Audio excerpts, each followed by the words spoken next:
Welcome to the epilogue of the finished campaign, Book 1, Shadows and Blood Ties of the Regencia series. We are here with all of our remaining main character cast who played up until the very end of Book 1's campaign. We just finished, what day was it? On the 11th? Monday.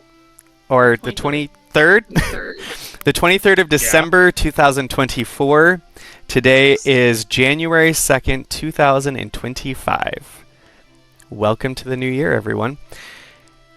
I am Chantry Knox. I am the DM and the creator of Regencia and the homebrewed world, all of that we played with. Lots of inspiration was taken from historical Regency Era England. Even the map of Regencia was taken from the shape of Great Britain and Ireland. Actually, I think just Great Britain, no Northern Ireland, and reformatted into provinces and territories for the Regencia land. The year in game was 813. I think in one of the last things I put 14 accidentally, but 813 RG. And we have everyone here. We're going to have sort of a players panel, and I'm going to ask questions. Everyone's going to be answering and reflecting on the campaign and their characters, and hopefully it'll be really fun. We do have the second book in the Regencia series starting at the end, nearish, sometime later this month, and everyone here has decided to come back as their beloved characters. So, we're going to start with a quick recap of our last session, our finale session, and Milo is going to help us with that. He's going to just wing a recap for us real quick. Get that inspiration. Yeah. So it was the morning, the day after Dominic was arrested. He was taken to the courthouse, but just shortly before, he attempted to make an escape. But that was thwarted, and nonetheless, he received punishment from the Shadow Cloaks, who essentially chopped off his hand out in the streets of Donlin. And essentially they continued their way. Now, to the courthouse, I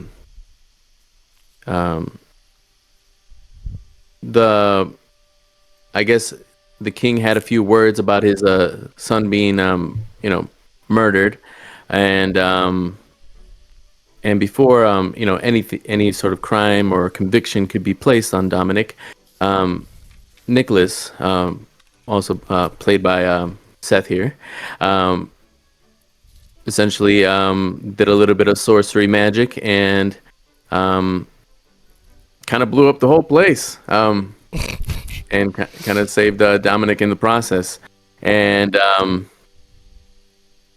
thus the battle had started. Riots in the streets, or should I say the resistance in the streets, began to rebel, and the coup began. Now, over to the castle, we had Eleanor and Dove working their way up to assassinate, let's see, it was 2 princesses, if I'm not mistaken. We wanted to assassinate them. They were really bad. Yeah. And so they went up all the way to the castle and successfully killed their targets. And from a distance, you can probably make out a starfish or two falling from a great height. Seahorse And starfish. Seahorse. Oh, Yeah, it was a seahorse starfish. or Wasn't it? starfish. Yeah. And I think a hawk playing with I think it was the blue med hawk playing with one of the bodies. that was Eagle. falling to its death. Yep. And so that was done. And yeah, riots in the streets of Donlin, people fighting back, and you know, Seth's character, Nicholas, had taken out quite a few characters, or notable non-player characters.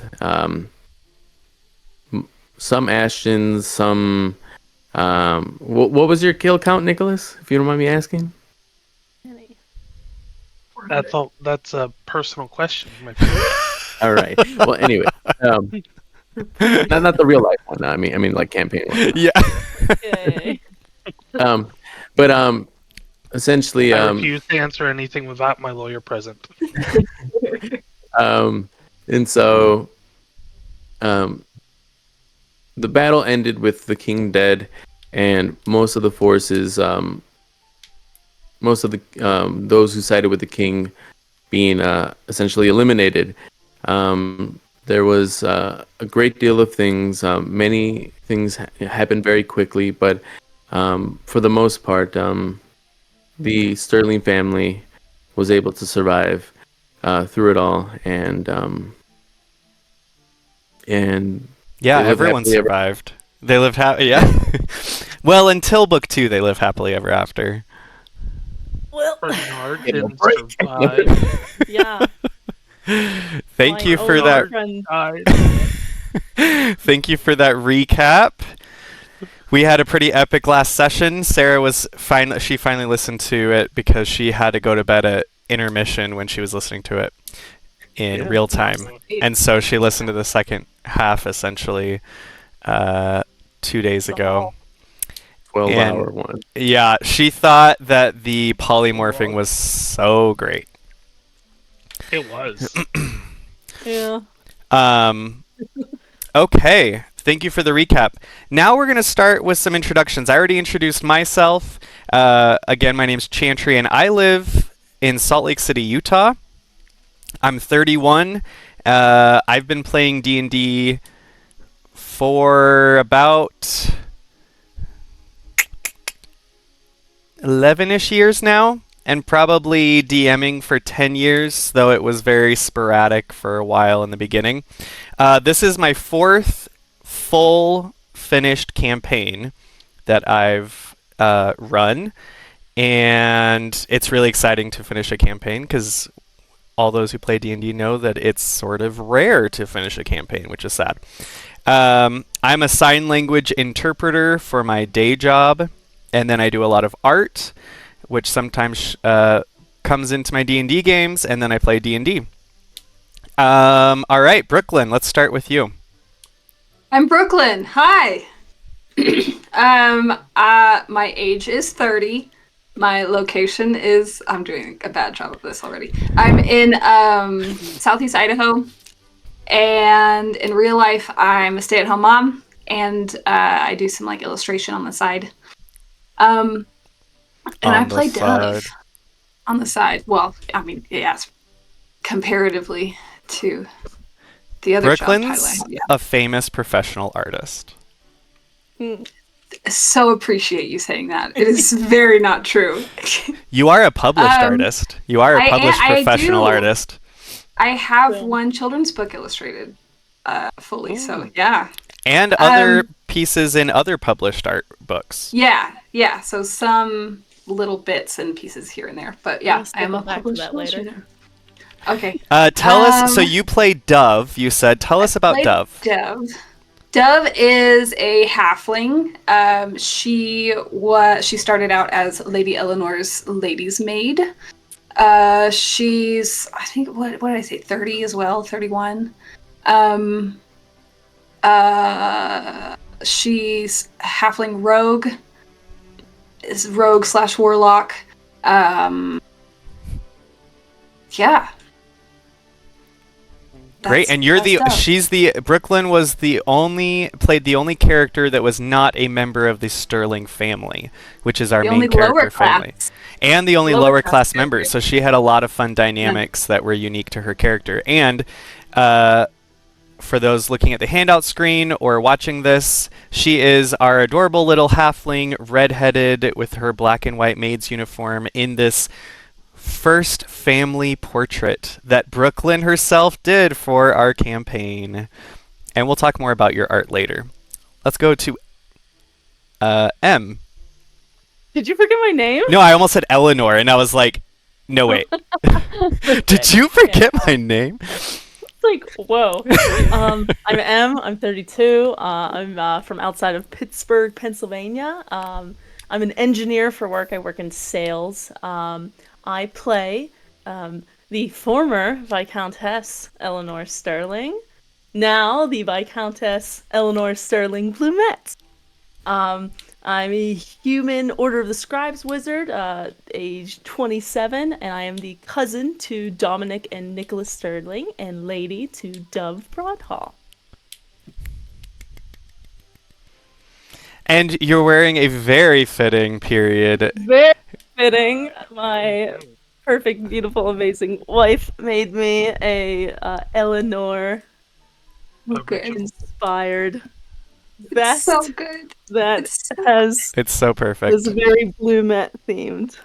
So The I family love it so much. M's character Eleanor married into is the Blumette family, who are all masters of plant growth and gardens and magical herbs and animals flowers and just the best. just the Disney princess Okay. family, essentially. The Disney Princess family. Um, That's right. okay, Seth. Hi, I'm Seth. I played Nicholas Sterling. My age is not important. My location is even less important. What area of the country are you from? A very red area. This is the middle of the country. Uh-huh. I'm 35 and I'm from Oklahoma City. I work in customer service by day, going to school at night, and I paint and I write a little on the side. Since when do you paint?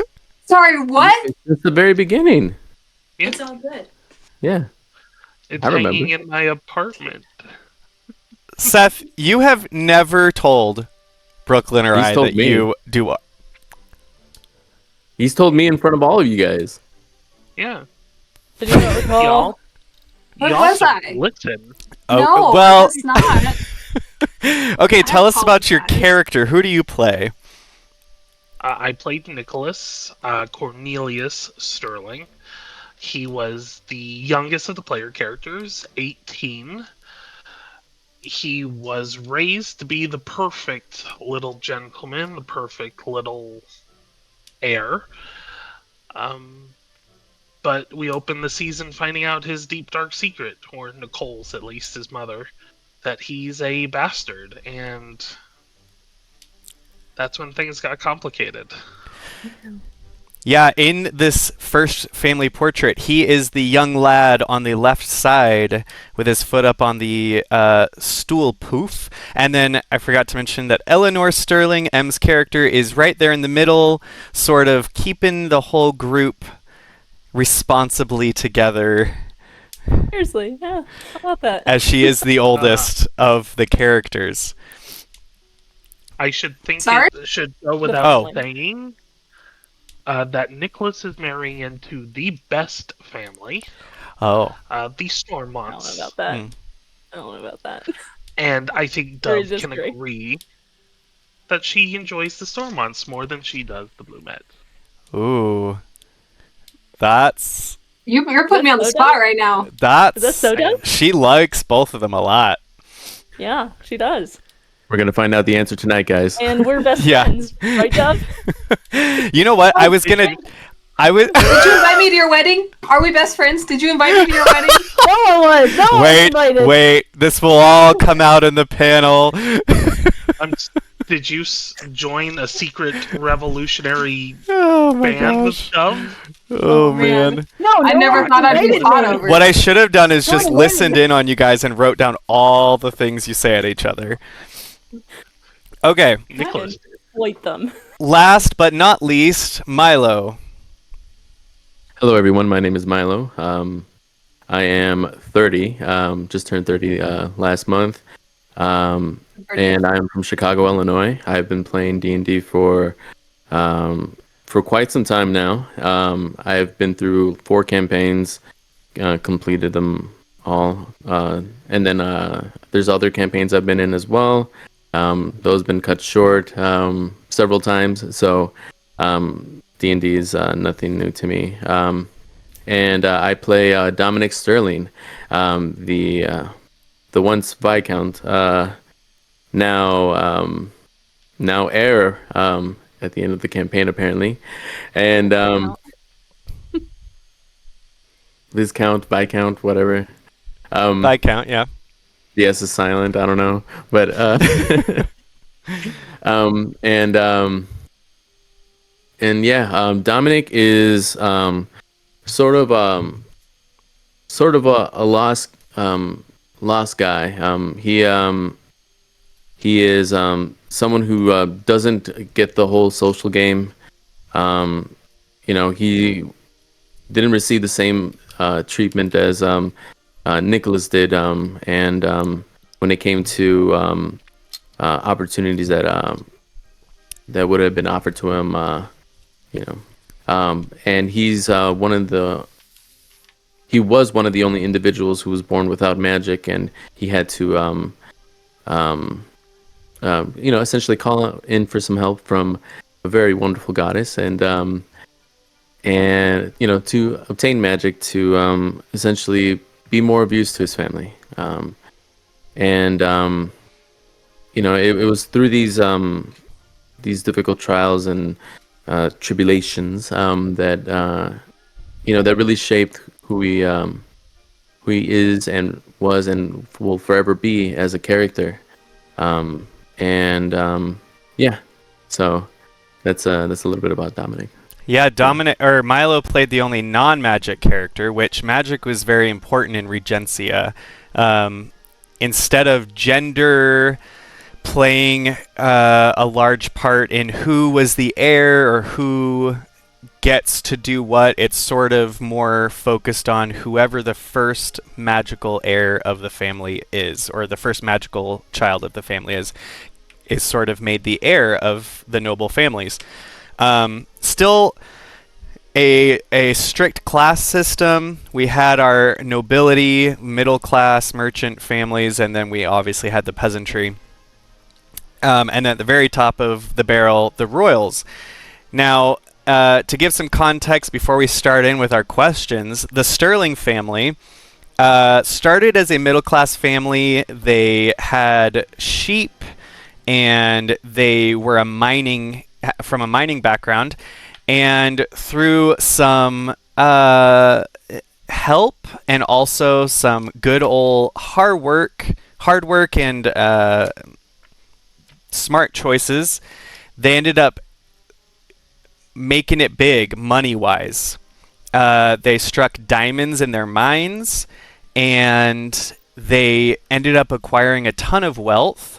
And then they were very smart with this wealth, and they started the first national bank, Sterling Bank, which pushed them through that glass ceiling up into the upper echelons of society, and they became one of the top 10 noble families of the realm.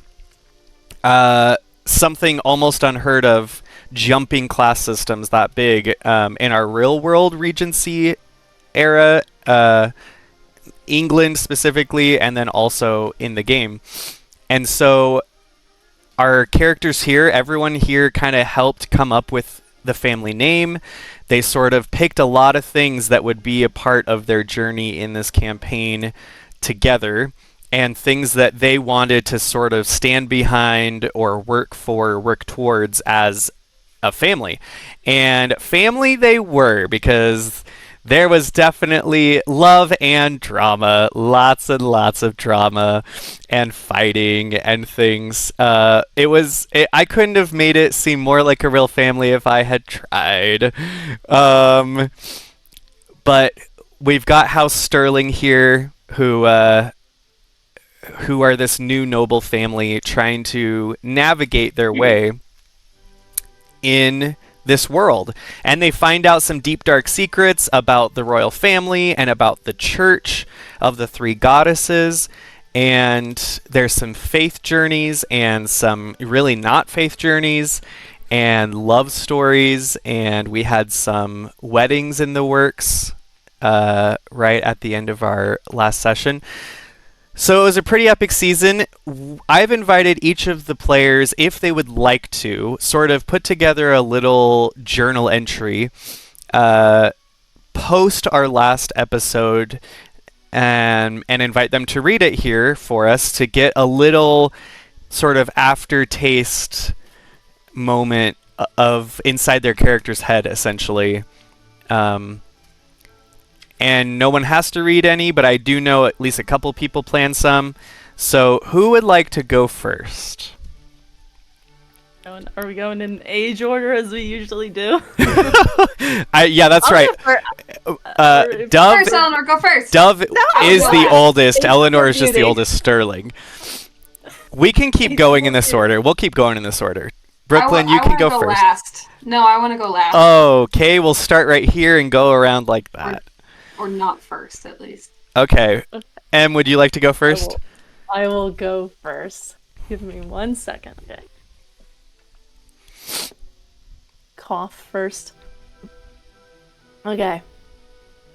1 second. All right. So, this is an excerpt of a journal entry dated the 21st of September, 8:13 RG, from the desk of Viscountess Eleanor. Sterling is crossed out, and in Eleanor's very tidy hand, Sterling Blumats. And on the handout screen to go along with these journal entries is the very final portrait that Brooklyn did for us, and it's so great. It's so great. There are 10 family portraits, and I will be posting all of them throughout this panel, but this... Fantastic. We should have this one up while you Right. guys give us our little I love stuff. I love it. All right. Let me get into this. I'm really amped up. Eleanor's usually. You got this. Okay, and I'm gonna do it in the accent. Great. All right. Okay. Eventually, the battle's end was declared. The enemy defeated, my family accounted for, though battered and bloody.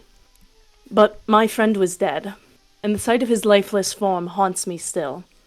I could not linger in the square any longer, could not bear the weight of what we had endured.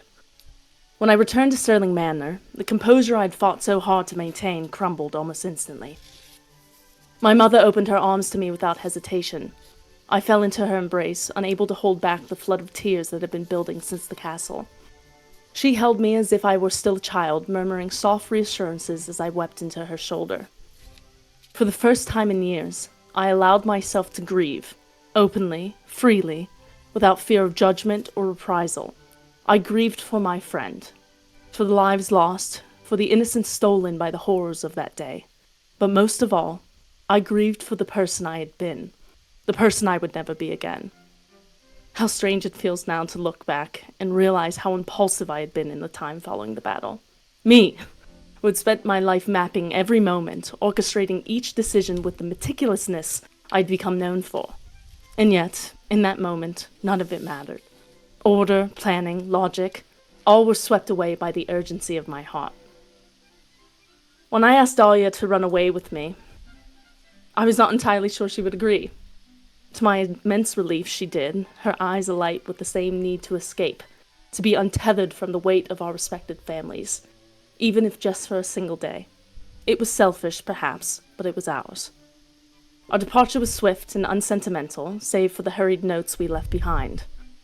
I cannot imagine what our families must have thought upon reading them, how their minds must have raced with questions and speculations. But in that moment, the opinions of others were mere whispers compared to the clarity of what I felt. Within the hour, we were riding out of Donlin, the wind catching in our cloaks as the sun dipped low on the horizon. The city's bustle gave way to the quiet of the countryside, and with every mile, the tension in my chest eased. I remember glancing over at Dahlia, her hair catching the last rays of sunlight, and thinking that I would give up the world to keep that image with me always. The chapel where we wed was a modest one, tucked away amidst the rolling hills and ancient oaks. Its stone walls bore the weight of centuries, and the air inside carried a sacred stillness. It was perfect in its simplicity. The priest, a kindly man, led us through our vows. Dahlia's hands were warm in mine, her gaze steady and unwavering. When I spoke my own vows, I barely recognized my voice. Soft, unsteady, vulnerable in a way I'd never allowed myself to be. I meant every word, and as I looked into her eyes, I saw the same certainty reflected back at me. There were no grand celebrations, no raucous laughter or clinking of champagne glasses. Just the two of us, standing together in that quiet chapel, as the last of the day's lights painted the stained glass in hues of amber and rose. It was both more and less than I had imagined my wedding would be. I had thought such a moment would feel monumental, that I would feel transformed. Instead, it was something quieter, deeper, an anchor settling firmly within me. The weight of the world did not vanish, but it became bearable, shared between us. We stayed the night in a small inn just outside the village. The room was modest, the bed narrow, but it felt like a palace. We spoke for hours, whispering secrets and dreams as the candle burned low. For the first time in years, I felt truly free, as if I had stepped into a world where nothing mattered but us. Tomorrow would bring reality crashing back, letters to be written, explanations to be given, responsibilities to be resumed.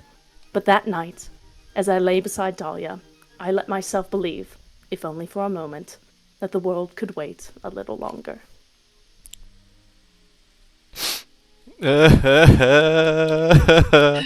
It's a good thing I did not read your entire journal entry yet, because I probably would have been all up in my feels too much to do this.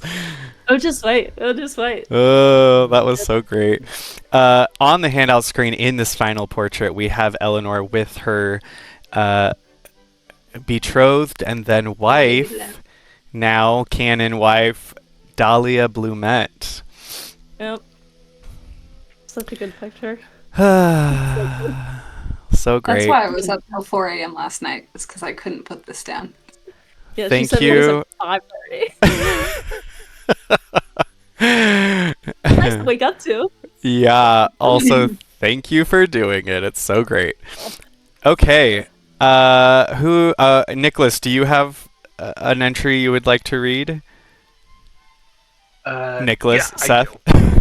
Okay. Yeah. A little different than Eleanor's, but we're gonna give it a go. It's all right. So what you see is an excerpt from Excerpt. a journal in a carriage that has got a soft brown leather cover, and at the top it reads, "It's been a month since the battle, and somehow everything feels a little softer now. The world feels lighter. Even the weight of what happens lingers. Oh, even as the weight of what lingers, or what happened lingers in the corners of my mind. But I suppose that's the nature of things. The deeper scars fade over time, replaced by new beginnings. Gail and I are spending our days, much as we have, only with a bit more time and space to enjoy each other's company. The crisp bite of fall in the air makes every walk through the park feel like a quiet victory. The leaves are starting to turn, all rich orange and deep reds, painting the world with color. There's a serenity in it, a peace I've never truly known. I find myself grateful for every moment with him. He's always been good for me in that way. His presence, his calm, and steady is the anchor I didn't know I needed. We visit the exhibits at the local galleries, lingering over sculptures and paintings. He has an eye for things that I might have overlooked. a subtle nuance of light, a brushstroke that carries the weight of an entire history. I enjoy it, though I sometimes feel out of place among the things of beauty, especially with my dark shadow of a past at my back. But I'm trying to leave that behind, trying to learn to grow. I've even begun to study music at the conservatory, but the piano feels foreign beneath my hands. My fingers stiff at first, as though the weight of the war still rests on them. The blood, still fresh, stains my fingers, a deep crimson, the color vivid against the ivory, as though it refuses to wash away. Every movement of my hand across the keys is a desperate attempt to wipe away my sins. A dark stain that refuses to disappear. Each note I press down, the tension between my past and my present humming in the quiet space between the sounds. But I'm gradually getting better. Slowly and not without frustration, but better. Gail's always there to encourage me, his quiet smile, or his smile like a quiet promise that the effort will be worth it.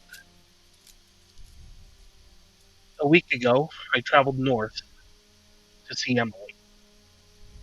That was the hardest thing I ever had to do, confessing the truth of what my mother had done to her family. For so long, I lived with in the shadow of my mother's choices, hiding behind my own pride, convinced that my bloodline could somehow shield me from the mistakes we had made. But Emily needed to know, and I needed to tell her. What surprised me wasn't her anger, though she had a right to it, but her forgiveness. Emily, ever the one to rise above, looked me in the eye and forgave me. No hesitations, no bitterness. She's always been more than I could ever deserve, and in that moment I realized I was never going to escape the legacy of my family's wrongs. But perhaps, with Gail and Emily's help, I could rebuild something of my own, something worthy of the future. And so, we began to train our ice magic together. I suppose we're both finding our way in our own ways. This frost once felt like a weight, now it feels like a gift, something we can share and shape together. In the midst of it all, I've returned to the church. Though it's not the same as it once was. My role is different now, more direct. I serve when I can, offer solace where needed, but I no longer feel the heavy burden I once did. The sword, once an unbearable weight, now slices through the air with an untold grace. It is a new chapter, one I never anticipated, but I am learning to trust it. And through it all, Gail is with me. Every evening, after a long day of magic lessons or piano practice, we walk through the streets, hands intertwined.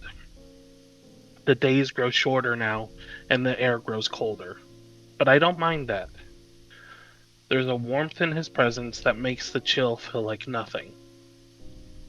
We're not exactly rebuilding, but we're moving forward. Together. And for the first time in a long time, I can finally see a future ahead. One filled with music, magic, and the man I love. Signed, Nicholas Sterling. And in the final portrait that Brooklyn did for us, we can see Nicholas, which in the first one he's got dark brown hair, and then he pretty quickly, early on in the campaign, No clue. in the Snow Globe episode, yes, he is a bastard from half Sterling, half Frost family from the cryomancy family, and so he has this white hair now, and he's there with his beloved Gail Stormont. Both Nicholas and Eleanor married up, which was, if not one of their most intense goals as characters, it was some of the family's goals for them, as you're supposed to do. So that's really great. There's Gail Stormont. Duke. You what? Gail's gonna be a duke. Yeah, he is. Nicholas Care is about going titles, really. to. Nicholas is going to end up with the highest title. Milo, do you have a journal entry you wanted to read? Okay. It's not dated, but here it goes. The weight of responsibility has settled upon me now that I have become heir to the sterling name and estate. It is a transition I never quite imagined for myself. Yet I find a curious sense of purpose in it all. So much work must be done. I can only hope I'm up to the task. One of my first decisions has been to appoint Eleanor to manage the bank, if she would so choose. Her intelligence and resolve have always been exceptional, and it only seems right to place someone with her vision at the helm of our financial affairs. And not to mention, I think it was meant to be hers, in the first place. So, in a similar vein, I have asked Edwin to serve as my representative for many of the important family meetings that are beginning to fill my schedule. His loyalty and quick judgments are invaluable, and I trust him to speak with both compassion and practicality when I cannot be present. And he's been teaching me a few words at the same time. I've been using practicality a lot more often now. There is a tinge of pride in seeing Patrick depart for his overseas work study. Nicholas arranged the opportunity for him, a gesture that speaks volumes of what the family stands for. We give one another the chance to grow. I wish Patrick success abroad and hope that he returns with insights that will help further improve our ventures here at home. Beyond these appointments, there is the matter of the impending threat Solomon warned me about. I have decided to form a small secretive group called the Crimson Cloaks. They are to be trained to combat the evil that is said to be on the horizon. It may seem like a drastic step, but my conscience will not allow me to sit idle while rumors of looming danger persist. I have also begun sending investigators and archaeologists out in search of any signs or omens that might point to this darkness, eager to gain more than just whispers and speculation. In my new position, I have been able to authorize funding for 2 projects dear to my heart, supporting Barrick's dream of expanding the orphanage and assisting Eleanor in opening her school. And also, not to mention, one big project where I hope to work with my brother if he gives me the chance. He has actually been thinking of starting a construction company, which I hope that I'm able to assist him with that if he needs the funds and resources for it.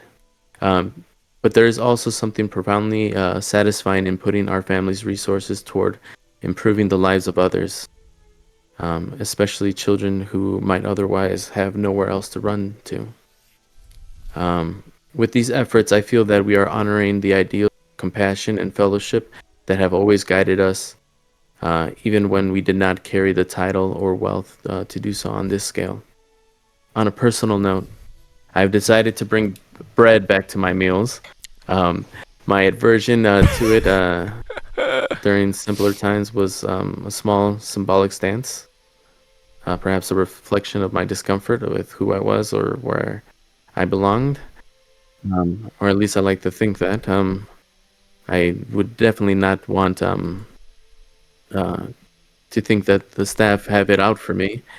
But it is a small detail that feels oddly significant, reminding me that I can shape what it means to be the Sterling heir rather than let the role define me entirely.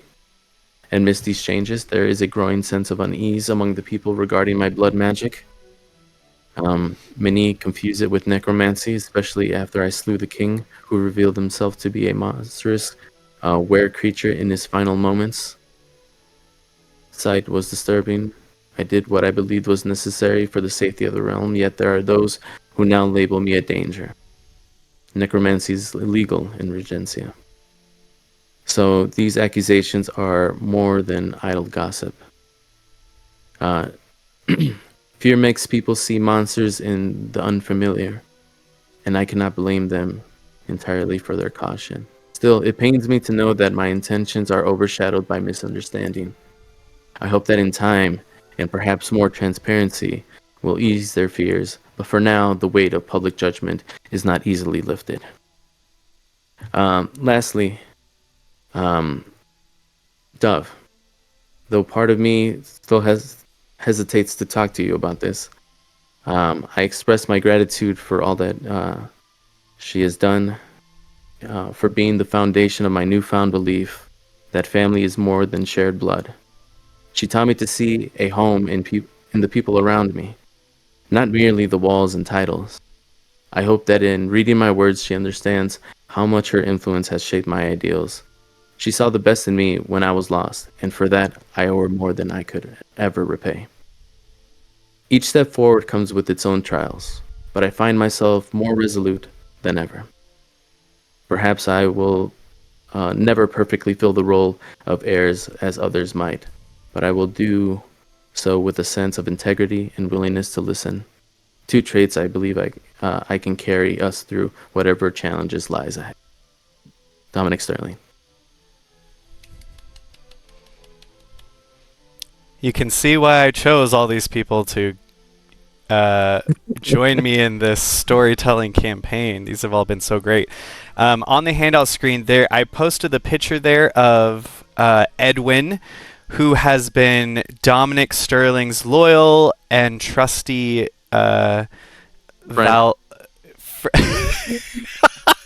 Family. There's so much behind that. Valet, but also friend. And it sounds like he's getting a really nice promotion. Edwin's really great. He was one of the NPCs we enjoyed. And then there's also the picture of Patrick, who is the orphan preteen lad that Dominic sort of adopted and saved him from the horrid orphanage that he had mentioned in this journal entry that he wants to help refix, and has had an awesome opportunity to study abroad, which is exciting for him. Should say it's with smugglers. But that's not what we're smugglers. That's not what we're gonna tell people. That's not what we're gonna tell people. Though. Twins are smugglers. Valuable life skills. Study. Hey. Valuable life skills can still be had there. Okay, Dove, that's better than what I had growing up. Yeah, Dove. Look how Dove turned out, and we love Dove. Yeah, she turned out glass half so full. fine. All right, glass half full. Okay. Yeah. Okay. I just laughed when you called it a work study. I'm like, dude is learning to like lift and steal and smuggle and lie. The DM is not aware of this. We'll have to talk because I wrote down all these fun canon things because you guys. This is part of this is letting you guys make some decisions post campaign. So I'm gonna have to learn about what this work study is. That are being said are not happening in a month. No, they're like right. It's just the start of things. It's the start of things. Like we'll have to see what Eleanor thinks about taking over the bank and what she wants to do, stuff like that. But that was really great. And in this final picture of the family, we've got Dominic for the first time with a big smile on his face. Because he did. Milo. Well, he did. Sorry. He had this very handsome, stoic, sort of dreary face. He never smiled. Not in any of the You're always now. sad. I'm We so did it. sorry. We made it. We made it. So he has a smile. He lost a hand. He's got his tattoo of the goddess Balon on that arm. He's got his new rose thorn sword, which was called something. I forget. It was called something. Vineheart. So, you what? It was called Vineheart. Oh, Vineheart, yes. His new sword, Vineheart, which is so pretty in the drawing with some lavender sprigs added. Okay, Yeah. Brooklyn. Pretty detail. She's gonna kill it. Hey. I just know it. I just know it. Speaking of Dev turning out just fine, Oh no. I'm gonna have to like mute you. I'm gonna try and do this straight. Okay.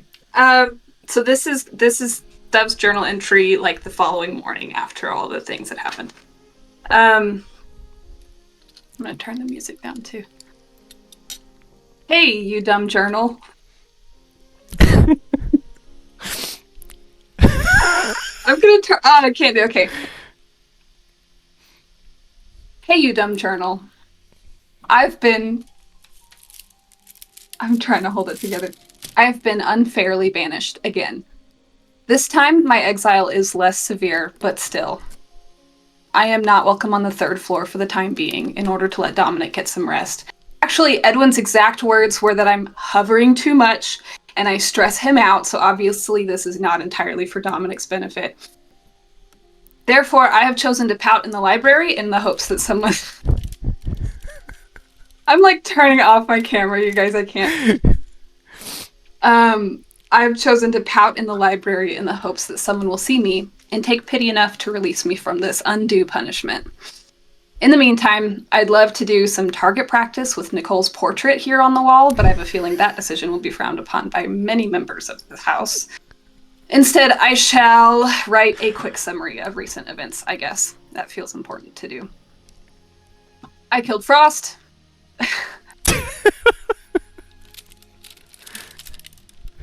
I practiced this so many times.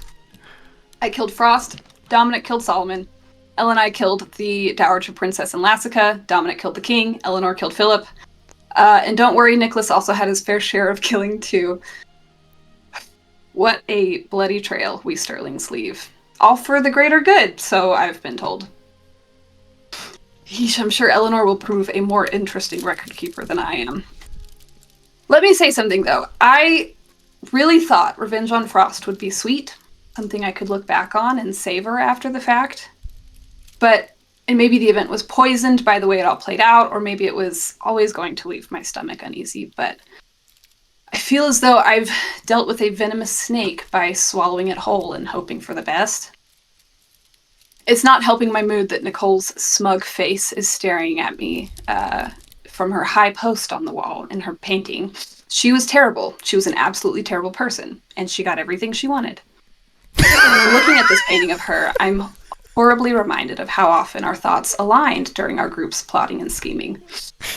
Agreeing with that psychopath once is chilling enough, but several times over really makes a halfling think. Goddesses, I guess I have some self-reflection to do. All my life I've been consumed with survival. I can hear you laughing. Sorry. Moral goodness was a luxury I literally could not afford. Even yesterday, when we staged a coup against an evil monarchy, I admit I was conflicted until I knew it could save Dominic's life. Which is plenty reason enough, if you ask me. We saved his life, and I can regret none of that for that reason alone. And yet, there's a twistiness inside my stomach I don't like. That damned snake biting me back. I guess having the example of Eleanor and Dom, and heck, maybe even Nicholas sometimes, has helped me see the importance of doing the right thing. And as I have to keep reminding myself, there is no one left for me to be afraid of. I'm free, no longer just surviving. So, is it time, I don't know, to try and do some good in the world? I'm not sure where to begin. No, actually, yes, I am. Here's something. Yesterday, when I came back to the Sterling Estate and found that nothing had... when I came back to the Sterling Estate and found that nothing had changed in the way of our class division, I felt frustrated. My friends downstairs had gone right back to laundering our clothing and prepping our meals, despite many of them joining in yesterday's uprising. The government has been successfully overthrown, results pending though, I suppose. And still, we privileged members of society are allowed our rest and recuperation, while the lowborn must forever toil onward. I don't know why I expected anything else, but it's clear to me now that much more work needs to be done. I think I'll meet with Berrig if he'll let me. Make things up with him somehow. Really throw myself into this resistance project. Maybe this is where I can finally earn these privileges I've been handed. Maybe I can pay it forward just a little. Anyway, time for me to go, I think. No one has noticed my sulking yet, and I have a large task ahead of me in convincing Mrs. Todd that, yes, I do need that much flour to stuff Edwin's pillow with. So, I'll end on this. I'm tired, but I know I have a lot to process about yesterday's coup. The weight of our decisions hangs heavy on my soul. The world lost many good people yesterday, including Dominic's poor hand. Everyone keeps telling me he'll be all right, but that's just not true. He's all left, probably forever. Until next time, you stupid book. Signed, Aladove, Lorena, Quickspell. I kept it together until the last. Yay! I guffawed. What the heck? I literally was like, all she didn't. That's not. Oh, it is. I'm the worst always. Okay, my Thank you guys, favorite. I appreciate it. That was so great, and my favorite line was, "She's terrible. She's a terrible person. She something something, and she got everything she wanted." Everything she ever wanted. She She did. did! She did! And it makes me so like mad. I like just sulking until someone like frees Also- you from your. Yeah, the library at the manor is like the sole possession of Spudniks. Like the first person and the only person that's gonna find Dub in there is Spudnik. Maybe Eleanor. Maybe. Eleanor. Maybe. Eleanor's busy getting married or whatever, though, so. That's probably It's the why next day. why Nicole's picture's in there too.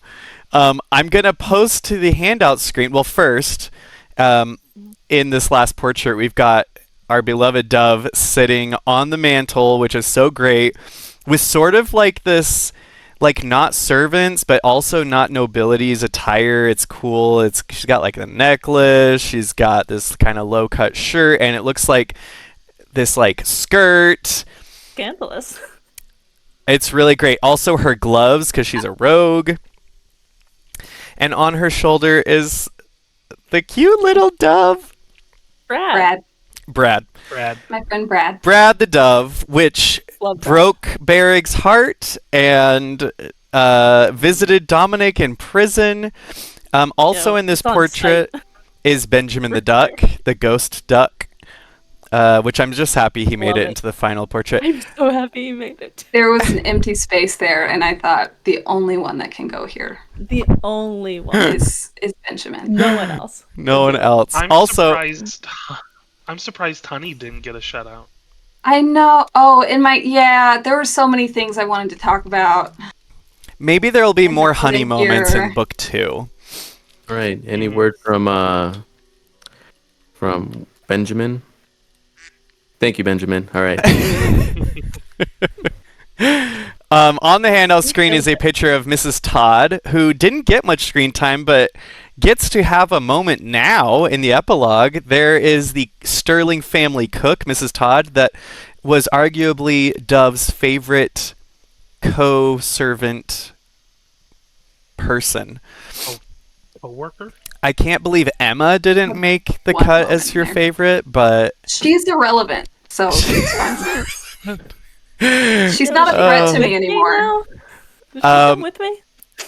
Hmm. Get her out of your hair, duh. yeah, Are you that would eating with probably be good. I also wanted to make a shout out picture here of everyone's favorite Lady Sterling, if I can find it on my very long.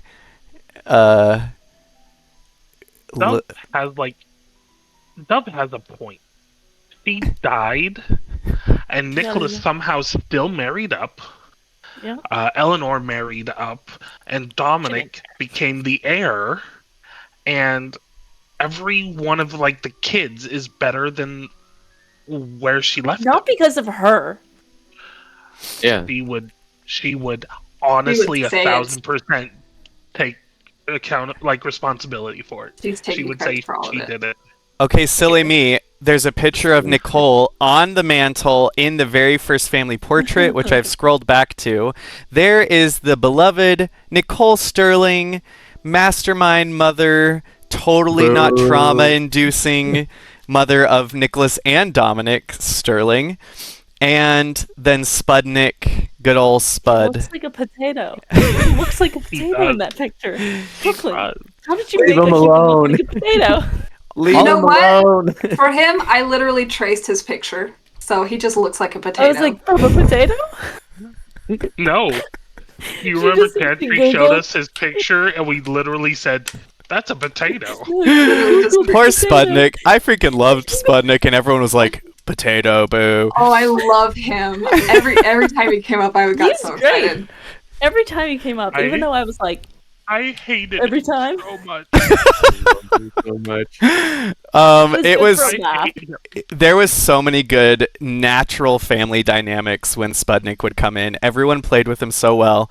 Also, it would be confusing and remiss of me if I didn't mention we had a fifth main character of the campaign, Uncle Oliver Sterling, who was here for I think half of the campaign. Yeah. He played the Oliver Sterling was the nobility, aristocracy savvy uncle who had been traveling and doing cool things and came back when he heard that the Sterlings needed some help navigating the nobility. So he was our fifth member and stayed through about half of the campaign. And then the youngest Sterlings and Dove had to figure things out after that by themselves. I'm going to post the second family portrait up here as we start the questions portion of this panel. Thank you for showing up, Mrs. Todd. What a great shout out. Most random character to shout out who had 2 minutes in the first episode, maybe. I know. Came around a couple times. In the second picture, we see Nicholas has white hair. There's a little bit of an outfit shift. There's some sterling coins on the mantle. It's pretty great. Also, there was already some ill feelings towards Nicole, so she's got some smoke blowing across her face. I think this was after she got banished or whatever. Not banished, Yeah. but sent And away. smoke is not like a smoky eye kind of thing. And we're all She got in sent to mourning. the hospital. She had to go to the hospital. For Sort her of. Okay. We are going to get into the questions. The first section of the questions I have prepared for you all is world building and story related questions. I have decided some of these questions are going to be for the group at large, and some of them are going to be for individuals. And I'm going to roll a good old D4, a D&D player's necessary D4 to see Brooklyn 1, M2, Seth 3, Milo 4 to who's going to answer the question. We're going to start off with a roll. Everyone ready? Rollies. Rollies. Seth. First question is for you. If your character had to name a place in Regencia they felt most themselves, where would it be? That's kind of a complicated question because Nicholas had a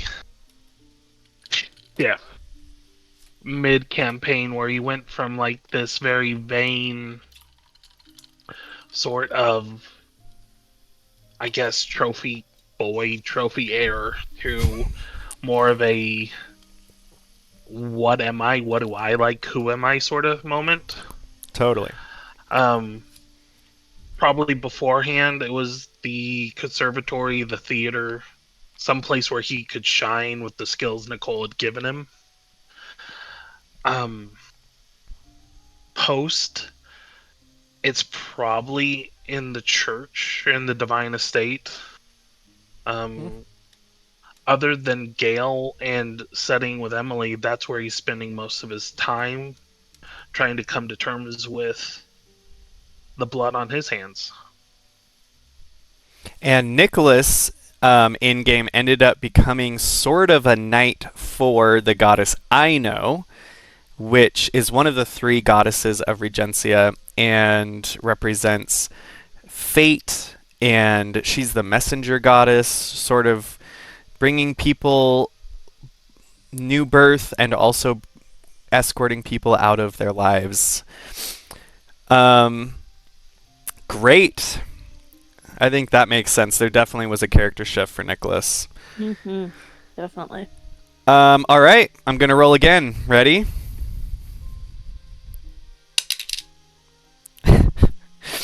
If I get the same person twice, I'm gonna roll again, just so we can keep things mixed up. The dice just want to hear from Nicholas. You need to know Seth's every thought. All right, Brooklyn. Next question Yes. is for you. Okay. Was there a particular moment in the story when your character felt like a true hero or the opposite? Ooh. A true hero or the opposite. I wrote some notes. Let me see if I like what I wrote.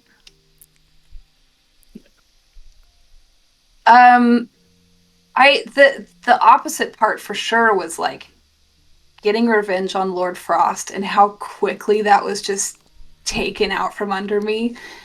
Like immediately, Beric basically just about died, and Solomon shows up and it's like the weasel and stuff. And it was like, oh, this is not a triumphant moment. This is not a happy thing that happened. And as far as feeling like a hero, I think earlier on in the maybe this was just me figuring out Dove's character a little bit too, but earlier on when Oliver and Dove went to the execution and she like last second realized, I don't want this guy to die. There's a necromancer being executed, and she was like, I feel a little bit of a kinship to this person because what if that was me up there and whatever. And so like this kind of last second decision to try to save him, even though it amounted to nothing, I feel like it was kind of a moment where she was like, maybe me doing something good looks different from what I'm used to people saying something like doing the right thing looks different to her than it does to other people. Does that make sense? Yeah. I think that was kind of a moment where she was like, this is okay. These are the feelings that I have. If that makes any sense. Well, your character, Dove, had spent her whole life being a servant or some sort of lower class worker, and so there was a lot of, I could see that with Dove kind of being like, wait, can I trust my own judgment? Can I make decisions for myself? You know? Yeah, for sure. Definitely. Cool. I like that your hero moment was sort of an internal hero realization, because the necromancer did still die, but nothing happened. It turned into such a crazy sort of deep scene that wasn't even planned at the start of that session. Mm-hmm. Dove and Uncle Oliver were like, let's go to the execution and have fun. Oliver fully like brought it up without it was a whole time. Yep. Okay, this next question is going to be for M and Milo, because I actually want to hear both of their answers on this, so I'm not going to roll. Well, I'll roll to see which of you answers first, okay? Oh, I lost my D4. All right. Not the essential D4. Not the essential D4. Okay, Milo, we're going to get your answer first, and then M, okay? Sure. What do you think was the most dangerous or intimidating moment in the campaign? When wasn't it the most? But I think just putting Dominic through all these like social gatherings, I think it was like a lot more was like probably the most intimidating for my character. Just because Dominic is socially awkward. Let's be real. He's trying to navigate, blindly through all this, but he does have some help, but at the same time, it's like, there's only so much you can do at that given moment. When it comes to like battle, I think like the fight with Solomon, that was definitely a bit scary as well. So it would have to be like either the ballroom or during the masquerade ball, or the fight with Solomon. But when it came to like the final fight with the king, I think there wasn't that much intimidation, just because Dominic knew that this is it.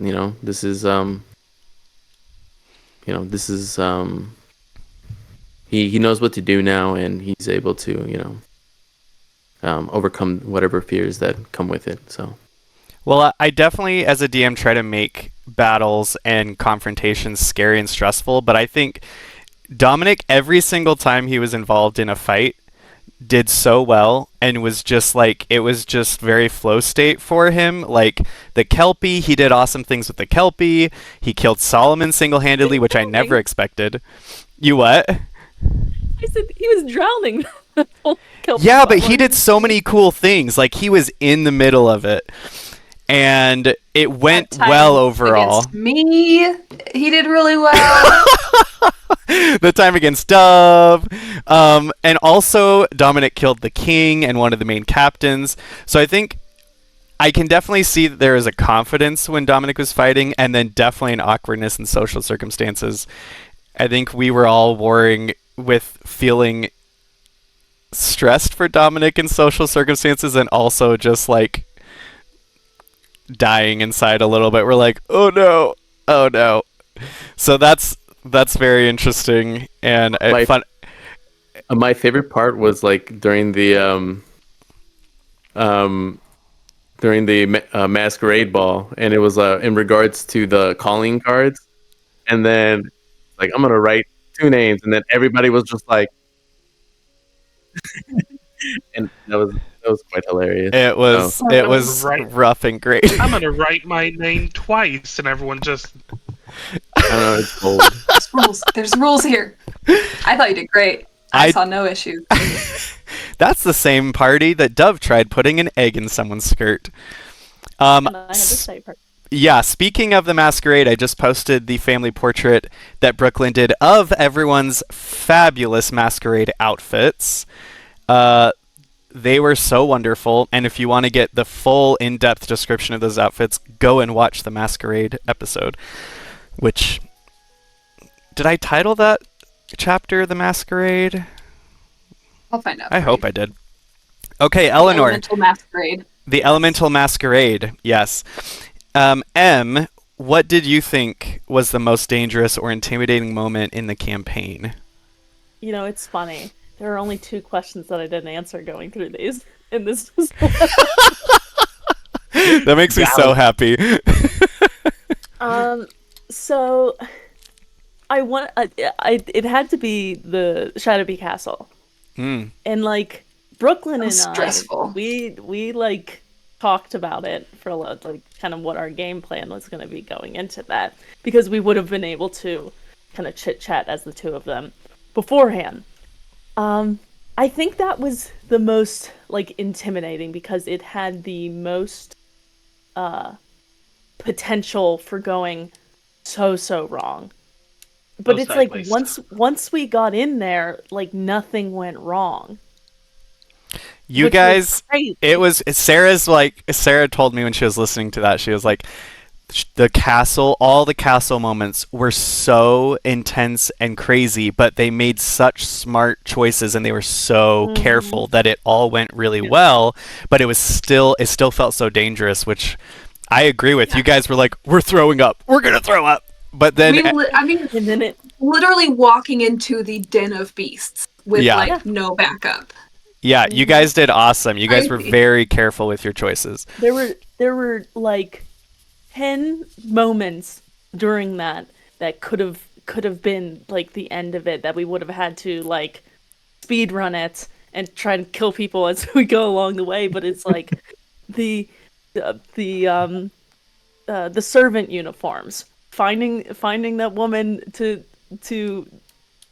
get us uniforms, finding that guy to tell us what the thing was, Charming him.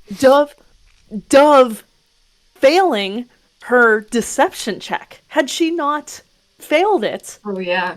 then we would have went into the Ebony Hall or whatever it was Without that guy's help, because you without charmed that him guy's because help. of it. So it's like we failed where we needed to, and we succeeded also where we needed to. So it was like everything went our way. Otherwise, that could have been a really, really difficult, especially with Evil Joan of Arc and Lassica and the Saw and all that. Yeah, Like, I tried making it the odds stacked against y'all, and you guys were just walk through it. We you didn't guys. get touched. Yeah, it was crazy. You guys, the dice, the universe was on y'all's side. The only damage I took was punching on a window. Either one of us took, between the two of us. And you were in the You're the room when only the one that took whole damage. castle turret blew up. Yeah. Not funny. I rolled a nat 20 on that Crazy. what's dex check on the dex save. or Oh, whatever. the deck save, yeah. Yeah. See, I'm glad it was Em and Milo answering this, because I knew they would be very different answers, because your all's characters are so different. Mm-hmm.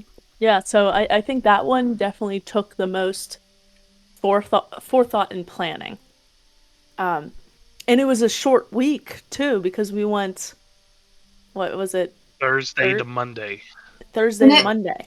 It was like we talked outside of the game, but we still went over everything in game. Like we still we still decided in game, because we didn't settle on anything outside of the game. We still had most of the conversation, I feel like, in game, and we're making decisions on the spot with it, And I say what I appreciated about that whole scene was Eleanor saying, "I'm not a combat mage." And you didn't change your spells whatsoever. You were still true to Eleanor and her spells. Mm-hmm. And you succeeded in ways I never would have thought. Because, like, Nicholas would have gone in full frontal, guns blazing. But Eleanor did something so smart and so clever. Yeah, the whole time I was like, we're going to end up having to just run through the castle and kill anyone we come across if they don't want to help. And that wasn't how it went at all. Very fun. Would have been a lot of fun. I would have enjoyed that still. But and it was like Brooklyn, like having the forethought to not let Evil Joan of Arc see her. Like I was ready to be like, "Come on, Dove," So it was just like it was pretty epic. The synergy of the two of them was perfect. Yeah, it was pretty good. The way Brooke was able to have Dove navigate getting into the room with Lassica, I thought it was pretty ingenious, and I don't think she was invisible. Rad. Right? I didn't and I don't think we saw that much of Dove's infiltration skills to the max. I think it was this is what she's capable of, and I thought that was pretty cool that we were able to see that. Mm-hmm. So that's one of the things Sarah, I keep mentioning Sarah's my wife, and she listens to all the episodes and stuff, and has been she's in the know with everything happening. She said that was one of the things she liked as well, was just how the roguiness of Dove and Eleanor, the whole situation just was like a rogue dream being in the Shadowby Castle in the last 2 chapters. Yep. Okay, thank you for those answers. We're going to move on to the next category of questions. And this first question is going to be for everyone. And for time's sake, give us an honest answer, and also be brief. Be brief. Be brief without making it too sadly brief, but yes, brevity. Personal growth and reflections. So we'll start with Brooklyn and go around the circle again. What inspired your character's personality and backstory when you were thinking of who you wanted to be for this campaign? Yeah, this was fun. I remember talking to you about it at the very beginning and being like, I want to be like the crazy old lady, or I want to be like the kooky cousin that comes in or whatever. And you were like, that's great. I just want to make sure that you are opting in to things. Like you are, if we have too many wild cards, like it's gonna be too whatever. And so I was like, okay, how can I? And then you mentioned like servants and stuff. And so at the end, I think it was between like the old grandmother or the servant. And so I think I went servant because I was like, I think that's gonna be fun to kind of explore. I love hobbits, so I was like, oh, a halfling's an option. Okay, a halfling servant, like the lowest of the low, like the littlest, most unassuming character. I wanted somebody that could be a little bit more morally gray, and accidentally fell into the orphan rogue trope. Accidentally, I did that. It was how I did it. And then it was also funny because the last thing I'll say is I really intended her to be like the perfect lady's maid. Like I had all of this stuff planned out for like whatever. And then we started playing and I was like, okay, if I'm the perfect lady's maid, my options right now are to go do my job or go do something interesting. And I, as the player, was like, I don't want to sit here and role play doing chores all the time. So I did things. Yeah. It kind of went more and more off the rails, but it was. Yeah. It's one of the reasons we love Dove, because Brooklyn, despite her best efforts, is a bit of a chaos goblin, and I couldn't not. And I remember in the very beginning, you like quickly had this like moment where you were like, "Oh no, I've made myself a servant, and I don't like following rules at all." That would have been fired so quickly. The worst. That's why she the only reason she kept her job is because of that tea, that magical tea thing. She made the best tea in the house, and Nicole loved her for it.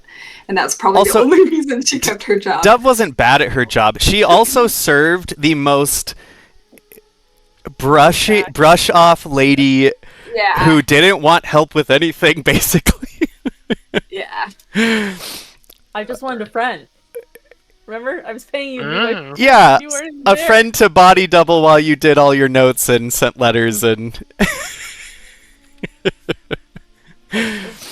That's so great. Yeah, Brooklyn definitely was wanting to come into the campaign sort of at a different angle maybe than others might, and I'm really glad we got a servant. We had... Everyone else was humans because everyone else was family, and this sort of had to be... Everyone kind of decided on humans, but she got to be a halfling, which was fun. Okay, M, what inspired your character's personality and backstory?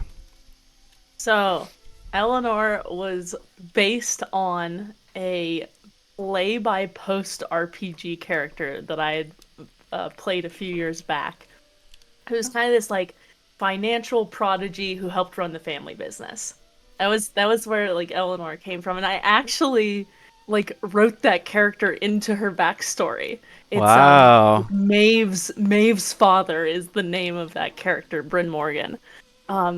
So that was kind of the inspiration, and I love the idea of a character who was like wholly invested in their abilities and career, and like that was their main focus, with no like want or inclination towards a relationship or love or anything like that. Who had to be like basically forced into it, but that like even though they were like really adverse to it at the start, was like smitten once they got to that place. Yeah, Eleanor had the first and most long-term in the campaign love story. Mm-hmm. There was all these jokes. Eleanor is going to marry the first woman she actually meets. And she did. And she did. I mean, technically, she met Lily and all them, but... yeah. Technically. She was there to meet Dahlia. Yeah, Eleanor, as a character, definitely had some new responsibilities because her father and brother passed away before the campaign started, but that was part of the backstory. And so Eleanor and her mother were all that was left of that branch of the family. And so even though she's not the main heir of the Sterlings as a whole, Eleanor became the heir that needs to actually marry to help things on for her side of the family and for the family as a whole. And so Eleanor definitely was, there was a lot of fun on my part mothering to get married and wear frills and bows and things that Eleanor hates to do. But yeah. No, so that's where, yes, that's it. Yeah. That's so cool. Okay. I wanted the most uptight character, and I wanted to like break that character down. Because if you look at the first, like the first few portraits compared to the last, definitely. Never saw a whole tattooed Eleanor happening. Yeah. I never would have thought. Yeah, it's so cool though. You would get the tattoos. Yep. Okay, Seth, what inspired your character's personality and backstory? So it became kind of a running joke that Nicholas was the male version of Elsa. And he kind of was. I've always been obsessed with ice-based characters. So that's what kind of drew me to the subclass. But as for his backstory and what I wanted him to be, I was watching Bridgerton, and Anthony literally was going to run away and leave Benedict in charge of everything. And he's like, wait, I'm the second-born. I'm an artist. I'm not made for this. And when Milo said he was playing a martial class, I thought it'd be really interesting to be this guy who's like, I'm an artist. I don't want this responsibility. I want to travel the world. I want to fall in love. I want to experience all life has to offer. But now I'm trapped. I'm weighted down by family responsibility. Cool. Yeah. Yeah, Nicholas was definitely in the main Sterling line of Spudnik and Nicole's children. Dominic was the oldest, but he was born non-magical, and so the next in line with magic would be made the heir. And so Nicholas was raised from the get-go as the Sterling heir for the whole family. And then they had a younger sister, Peril, who was involved just a few times. And there's a little bit of information maybe there that allude to further plots and drama regarding Pearl, but she sort of kept getting forgotten by I don't know who. Definitely not us. Definitely not us. Definitely not me. For Pearl. I'm like, the whole family's here, and then everyone's like, what about Pearl? I'm like, who? I will say Nicholas got a little bit of his throatiness from Nicole, but that's the way Chantry and I made her. She would do anything for the family, which is a weird reflection that at the last episode, Nicholas sort of realizes that in that moment, he and Nicole are not that different. Oh, they were never that different. Yeah, but Nicholas realized later. Gotcha. I mean, which we all realized, but look at the amount of people he murdered just so Dominic would not get accused or executed. Yeah, we took that the train tracks situation and just said yeah. Very much. Yeah, it was great. I loved it because Nicholas, it really felt authentic family unit, because Nicholas definitely was like Nicole, and I know that as the DM I can kind of play the NPCs up however I want, but they all feel, not all of them, but lots of them feel like real people inside of me that have sort of taken their own rightful place inside my head. And lots of the time I was just being Nicole as Nicole felt authentic to what she was. And so her and Nicholas were very similar. And then lots of stuff Dominic, I think Milo did really well in playing some things up to be a little bit like Spudnik, or at least have Spudnik have someone he could relate to. Because that definitely happened, and it was really great, those moments. So it definitely felt like each parent had been a part of the growing up years and the logical parent for what y'all went through was sort of there. But Milo, what inspired your character's personality and backstory? So when I was making Dominic, I wanted to tell a story of belonging. When a lot of it had to do with like I wanted to tell a story about just like about like growing up and being in a different situation than you were once in, and trying to fit in. This is for like individuals who maybe went from one school to a different school because of family work or life circumstances, and so and not only that, but it's been a culmination of like different kinds of media that I've watched. I know that at the beginning, Dominic was very Zuko-like from Avatar: The Last Airbender, where it's like I want to be the heir. This is this is what I want to be, and for the most part, Dominic really wanted just to be the heir, just so that his family can give him like the recognition that he kind of desperately wanted. And it was only until the accident that it changed more, because it changed because like I'm not really a big fan of like brooding characters where it's like like, and I was kind of getting tired of being mean all the time and stuff like that. So I wanted to give that change.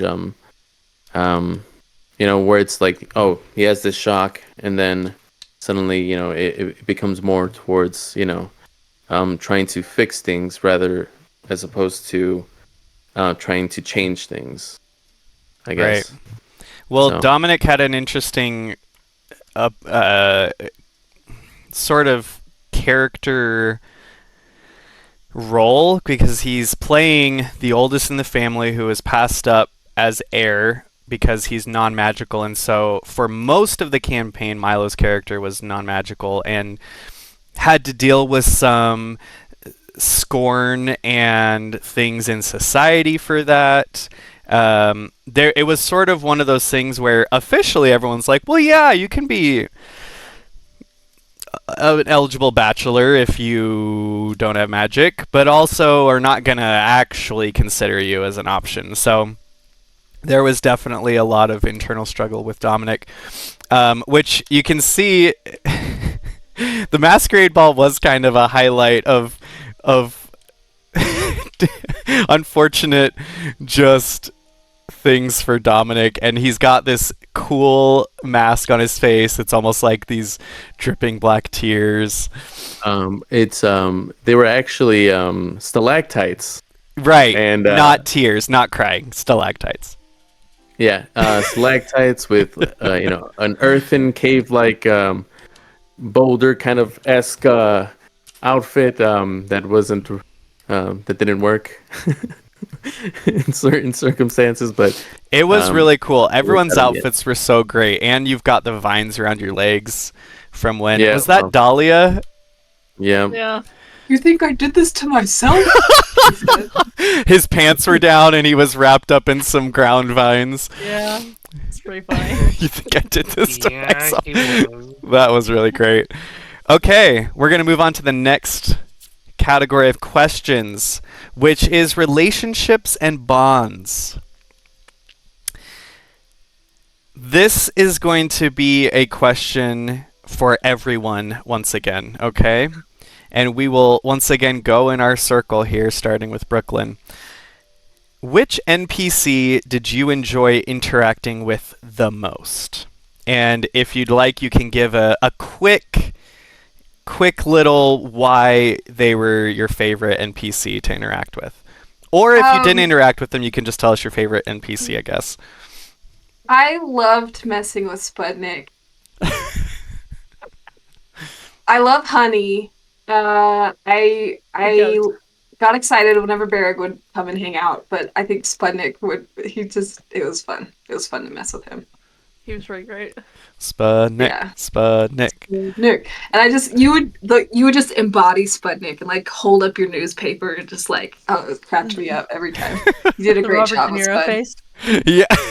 It was so perfect. fun. All right. M, which NPC did you enjoy interacting with the most?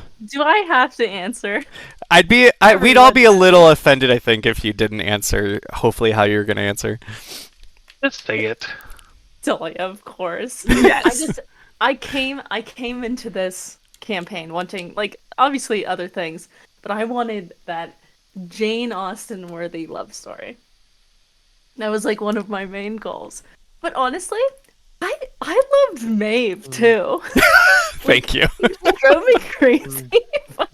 There were some, like, good moments, like, and it felt very real, so I enjoyed Maeve as well. But of course, Talia.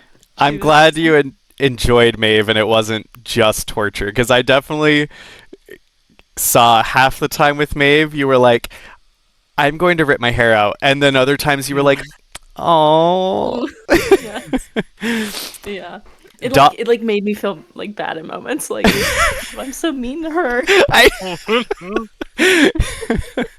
Yeah, I can honestly say that Dahlia is one of the most real inside me She's fantastic. NPCs that I had the pleasure of embodying this campaign. She feels one of the most fleshed out, like her own thing inside me. So Yeah. I'm glad that you loved interacting with Dahlia and that you guys got your Jane Austen romance. It was great from the get-go, man. We had our moment. There was a couple of moments where it was touch and go, but Yeah. Just a couple. Just a like- couple. Yeah. it was touch and go, but you're like touching with both hands, and you're like, no. She's like, I just have this heart to give you. And Eleanor's like, I don't know. I don't trust it. I have What's trust wrong? issues. Okay, Seth. Which NPC did you enjoy interacting with the most? So it goes without saying, I loved scenes with Gale, Aunt Alice, but I think my favorite, well, I also really enjoyed scenes with Nicole. But my favorite NPC I only got to interact with once was Lord Frost. It was Nicholas met Wow. Wow. Nicholas Yeah. met his equal. It was verbal combat from the get-go, and I enjoyed that because it was everyone else seemed so caught off guard by Nicholas's wit and his aggression and his attitude or his charm. Not Lord Frost. Lord Frost was like, I've been around the block. I have everything you have. I've seen it. I've done it. And he gave it right back to Nicholas, which was a lot of fun. And Nicholas gave it back to him. Little sassafras. He's sassy. Yeah, Nicholas got real sassy.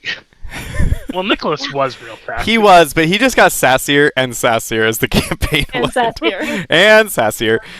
Yeah, and to re-clarify, Lord Frost is Nicholas's biological father. I don't think we can even say Nicole birth sperm father because He didn't birth you. he didn't Bio-dad. have any part of that.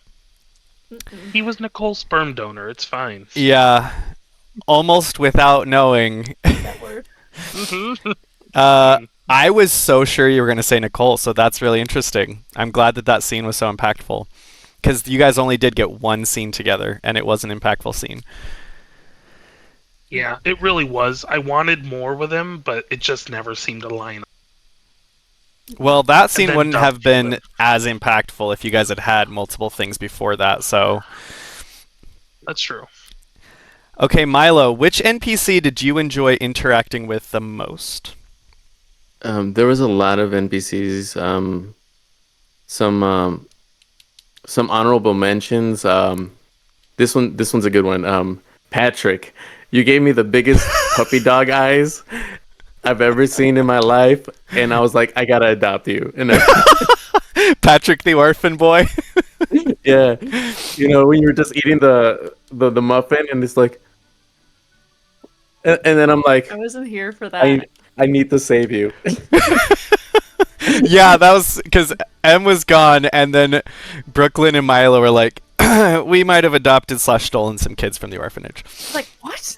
And then we immediately like changed the subject with something even crazier happening. So Eleanor completely Yeah. forgot about it. The great part of that was Dominic coming in and be like, I accidentally adopted a kid, and Dove being like, yeah, I got 2 of them. Like, just the exchange separately. We had this whole adventure there. It was great. Yeah. Really. Let's see. Sputnik was great. He sort of reminds me of my dad at times. If he was someone, he was definitely a dad. Definitely a dude. At times too. Are you saying I can accurately play a dude if I try? Thank you. You were a very Like convincing. there's guys and then there's dudes. Yeah. And then but I really enjoyed the love and compassion that Aunt Alice had for the family, and always willing to step in, but respectfully knows when to step out, but also knows when things need to be settled for the matter. And I think she really stepped in, tried to fulfill a role as the mother for Dominic in certain ways, and I think that's a beautiful thing. Aunt Alice. I feel like Aunt Alice was sort of with Pearl in the group of Pearl, where she was like there, but she wasn't always remembered or there. But when she was there,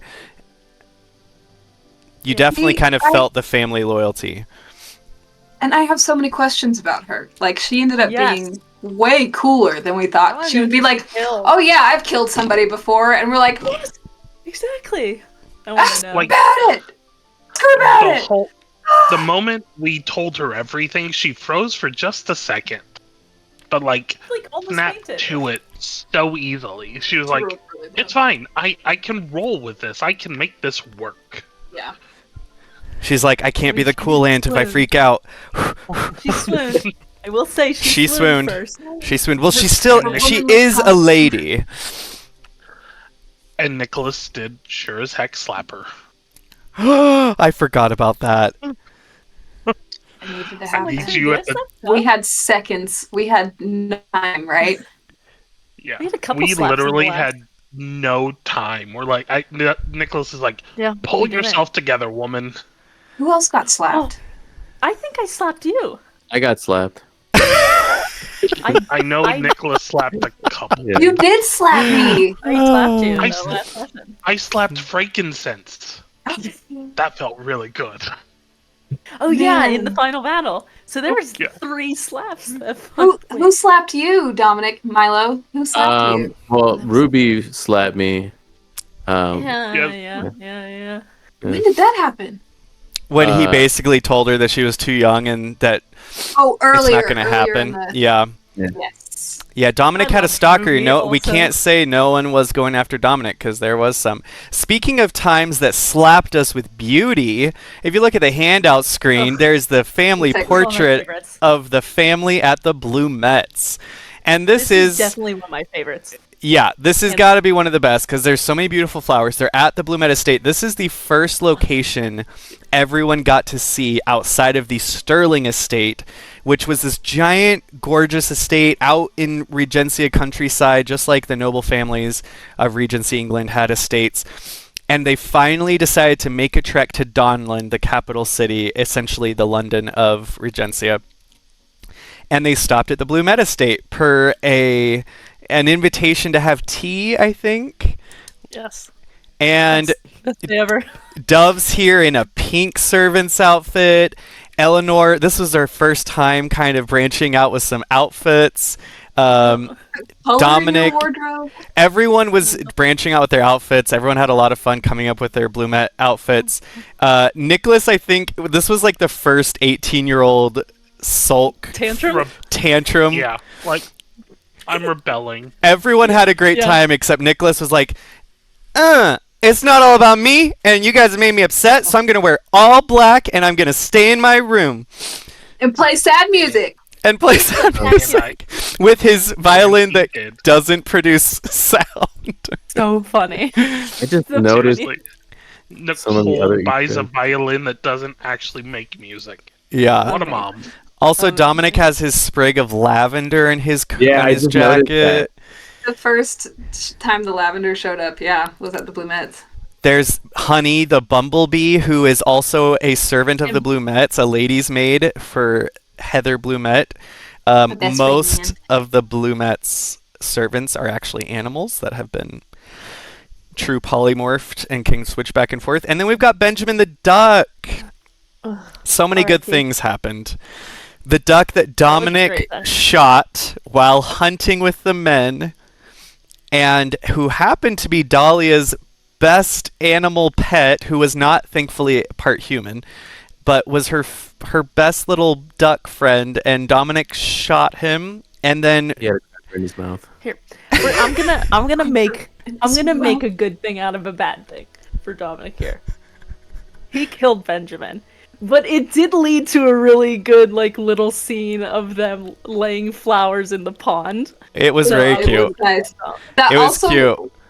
The conversation between Dominic and Oliver might have been the hardest I laughed the whole campaign. Oh, At the dinner fortification. table? In his mouth. It was I still my can't God. believe this happened. Oh, It was so good. You literally heard an NPC that I was definitely going to romance, that we were literally there to see, say, "My best friend's a duck," and you went, "I'm gonna kill that duck." Like, what kind of messed up psychopath nonsense is that? It was so great because that's one of the things you can do in a D&D campaign is play clueless for your So character, but make choices as the player that your character doesn't. it sounded so much fun.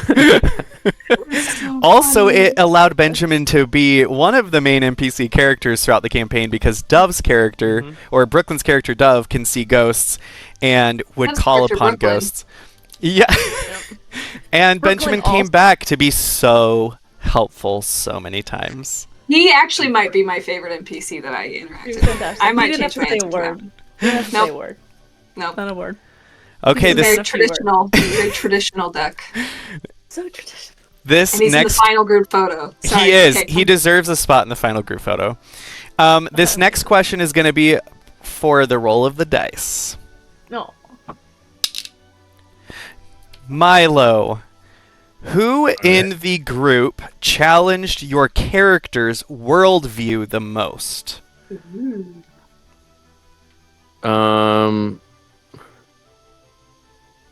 This is my other I, question. I would say Dove introduced, but as far as challenge the worldview, it would have to be Eleanor and yeah, just two very different people, and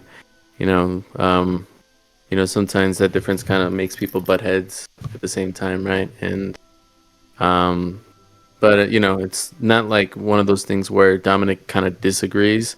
It's just there can be two rights. People right in their own aspect, and whereas I think at least in my opinion, I think Eleanor is more if it's right in my mind, and if I think you're wrong, there's no other leeway or option. You're wrong, Dominic. All right. Eleanor is so confident that she's right. Yeah. She's a woman. You got She's gotta go 100 woman. miles an hour and all. yeah, I I don't think believe in you, no one else is. I think that makes sense. And whereas there was definitely some feuding between Nicholas and Dominic, that felt more of brotherly annoyances, but I think Eleanor and Dominic definitely had almost more of a moral figuring out, challenging each other's worldviews and figuring out they both wanted the best, but how to approach and get the best. Yeah. So that makes sense. I think they ended up maybe not on the same road, but in the same part of town. Yeah. Not on At the the same end- page, at the but end in of the the same book at least. Yeah. Yes. Okay, this next question is for everyone. Okay. if you could play one of the other characters, who would it be? And again, if you want to give a little quick blurb about why, you can. And we'll start with Brooklyn. Dominic. Because of Chaos Goblin. The Chaos Goblin in me. And you feel like Dominic would be the best way to go about Chaos Goblining? In that. Oh yeah, I feel like I get Dominic in a lot of ways, and I really appreciated him, and I liked the growth that he had throughout the whole campaign, and I liked how he would just like rush in and try to save the day, even if it was sometimes in a direction that got him in jail or whatever. So, yeah. Awesome. M.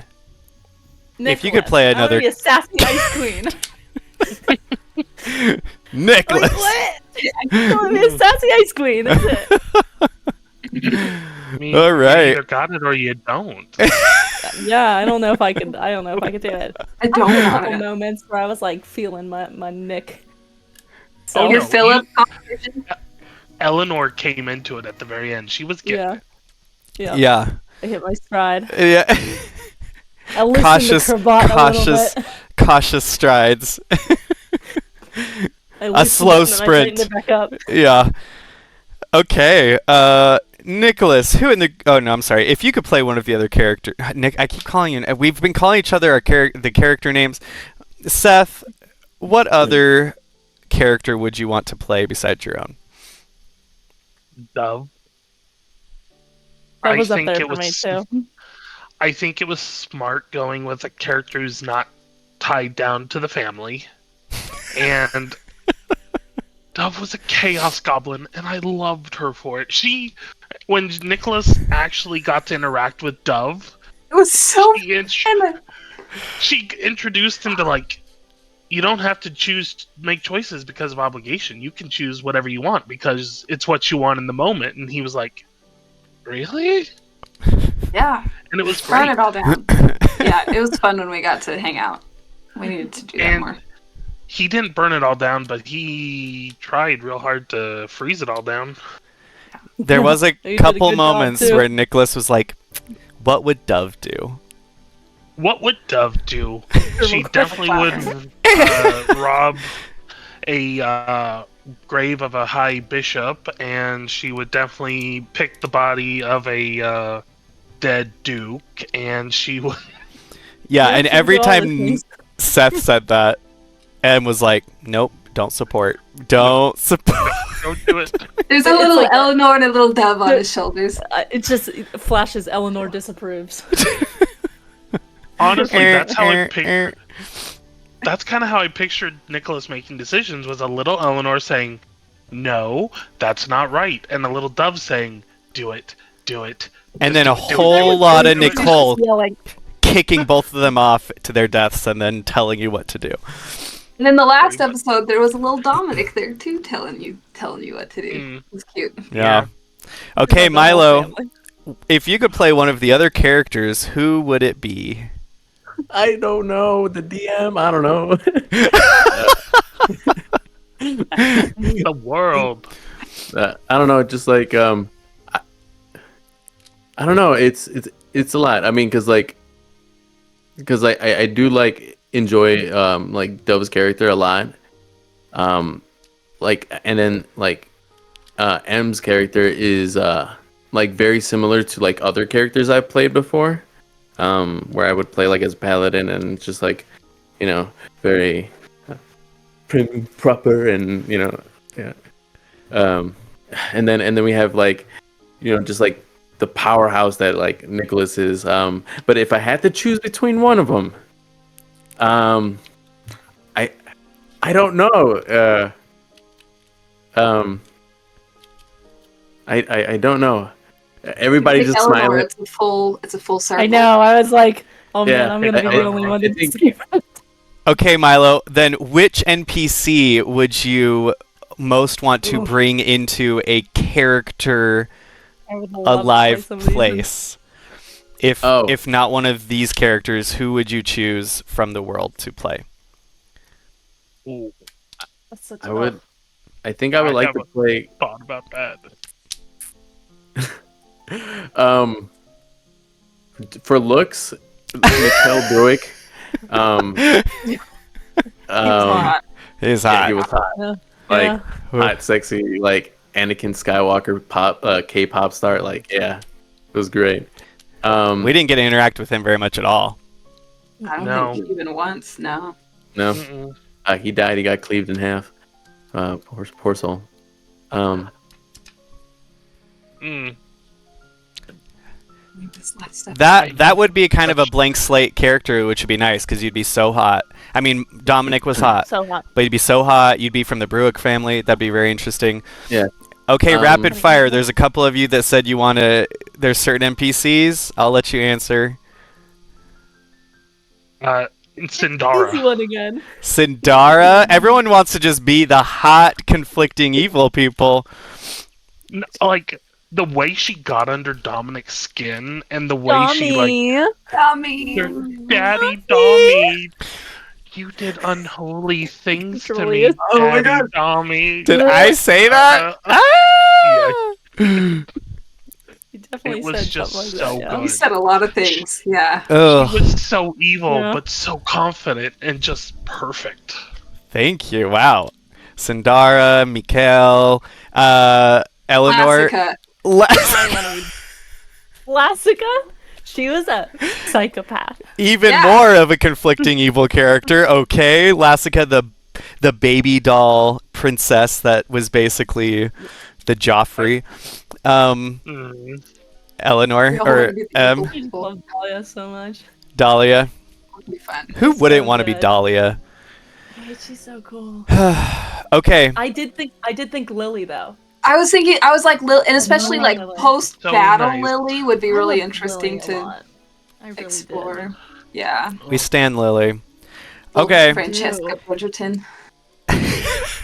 Nobody wants to play Concretia Boulderton? No. Oh, who's the? There's a Walda. redheaded dwharf, I like that one. She's cute, Oh, right? wow. She's awesome. and I wished that we had gotten to interact with her. She could be Yeah. fun, maybe. Okay, this next I question kinda is going to be... wish Eleanor. Oh, sorry. I kind of wish Eleanor had interacted more with Marble. Marble loved Eleanor. Well, I Love thought... the- I thought Eleanor was going to ask for Marble when she went to the Boulderton Manor, but she asked for her side hustle. Yeah, Grandpa, Daddy. Because Why did you Marble ask was for mad at Marble? me. 'Cause Marble was mad at me. There was a little bit of a hurt there because you went off with Annalie Ashton. Yeah, well, Completely by your own choice and free will. Oh, that's right. The one Ashton that escaped Nicholas's wrath. Yeah, she wasn't even there, was she? Well, there's I didn't see there's it. some other Ashtons, but we didn't really interact with them. But only a couple others. It's one of the smallest families. Okay, I rolled a 1 on the D4, so this is for Brooklyn. Hey. What is something about your character you think the others never fully understood? And in as far as others go, I'm talking about players and their characters. Okay. Interesting. Jealous Brooklyn. You're jealous of this one? Yeah, I wanted this one. Oh Yeah, same. man, this would be fun. This could be a fun one for everybody. I'll go quick. The jokey one, I think Dove looked up to Eleanor so much, and I played it off as jokes every time, and I don't think that people really understood, like, unless Dove was really emotional, trusted Eleanor implicitly every time. Like, whatever she says, I'm gonna do it.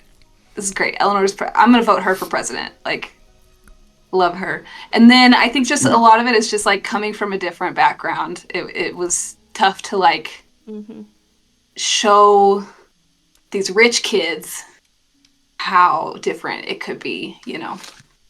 Yeah, that's true. Because Dove, in her decisions, it didn't always seem like she was like full Eleanor stan. But every time it came down to it, or somebody like, it was like more of a direct, who are you gonna give the trust to, or who are you gonna fall back to, or whatever. It was always Eleanor.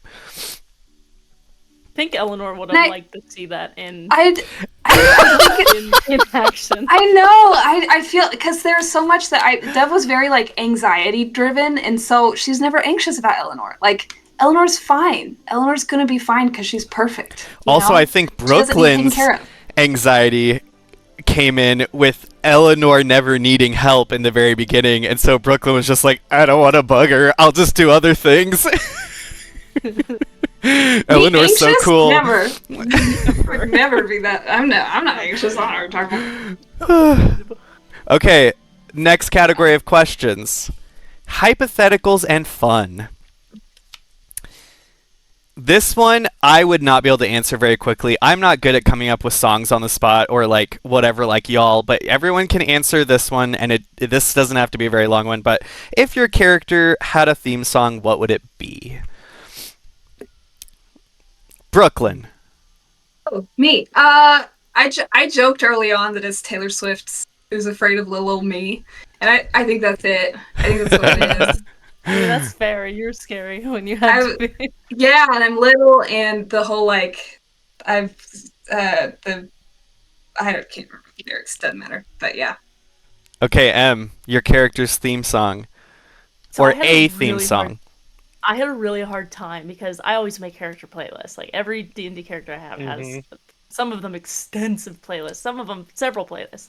But Eleanor, I had a really hard time with. Like I'd find ones here and there, but nothing ever really clicked. I found one today. I sent it to Brooklyn. Oh. It's Crowbar by King Princess. Very good. Never. Okay, we're gonna have to listen to Yeah. all these later. Yeah. I'll The find. lyrics are perfect. They're Yeah. spot Choice. on. They're Okay, good, yeah. meant to be. Seth, your character's theme song, if you have one. I'm a lot like M. I make character playlists. I'm got Nicholas's pulled up. It probably was a song from the first season of Arcane called "What Could Have Been" by Sting. Good. And it's so good just because it discusses like what I could have been, but I'm the monster you created from me. And it's got this beautiful violin in the background, it's perfect for Nicholas. That does sound so perfect. It's so good. Okay, Milo, what would Dominic's theme song be? Well, let's see. There's two that come to mind. One that's like more, of the time, that's more like score and orchestra like. It's by Michael Yang. It's called "Into Eternity," and then the other one that's like more modern. I would say like "Way Down We Go" by Kaleo. By who? Kaleo. Kaleo. You'd know it if you heard it. Where Yeah. down we go. We go. Yeah. So it's Very good. I think that just like Dominic's journeys through like the tunnels a lot, and I think kind of like fits within that theme where we're going down through these tunnels, and and the whole chase scene with like Solomon, just like where like the lyrics would say like let your feet run wild, time has come as we fall, so then go down, right? And so I think that really matches with that. And there's not really lyrics to the Into Eternity. It's more, just like a score. And so, Well, I think it's fitting. Dominic definitely, like, everyone had dark trauma in this campaign, but Dominic was definitely the most sort of like introspective, brooding, sort of sad, and so I think it's fitting that someone has a score, just an instrumental score. Okay. This one is a really fun question, and we can maybe come back to some if we have time, but I'm going to roll the dice for this one. No, can we all answer this one if it's what I think it is? I'll have this person answer first, and then if it's the one you guys are thinking of, I'll let everyone answer, okay? Or those who want to. I rolled for M. Okay, Imagine what is it? your character, Eleanor's portrait, Go. hangs somewhere in Regencia 50 years from now. In-game now. Yes. Where is it located, and what does it commemorate? So I wanted to answer this question, but someone already put it in their journal entry. Well, that seems one of- fitting. It wasn't Nicholas. No, so it's not something that's going to happen in the month that's in No. between the first and second book. It's something that happens years in the future. Right. Eleanor's intention is to open essentially like a STEM school for like underprivileged youth. Cute. So like kids in Regencia who like show promise in like, you know, the sciences and things like that, mathematics, who show promise but don't have the means potentially to go to the school, you know, to school at all, giving them the opportunity to learn those things and basically better the future of Regencia. Because Eleanor cares way more about brains than like the money. Yes. But Eleanor's so busy. Who would run this school for her? I wonder who it could be. We want Lily to run it. We want Lily to She'd be perfect. She'd be perfect. Headmistress Lily. Yes, that was our. Oh, that'd be perfect. so And where I does this imagine portrait hang? I imagine there's like a hall that has like the important people who maybe like Founders like of the big school. donors, or, like alumni who like are really successful, and as the founder of the school would have a portrait within it. Cute. Anyways, the hallway.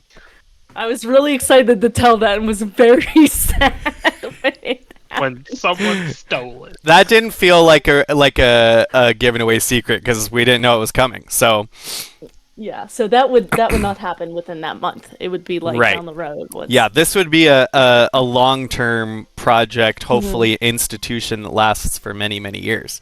Yeah. Probably, you know, within the month.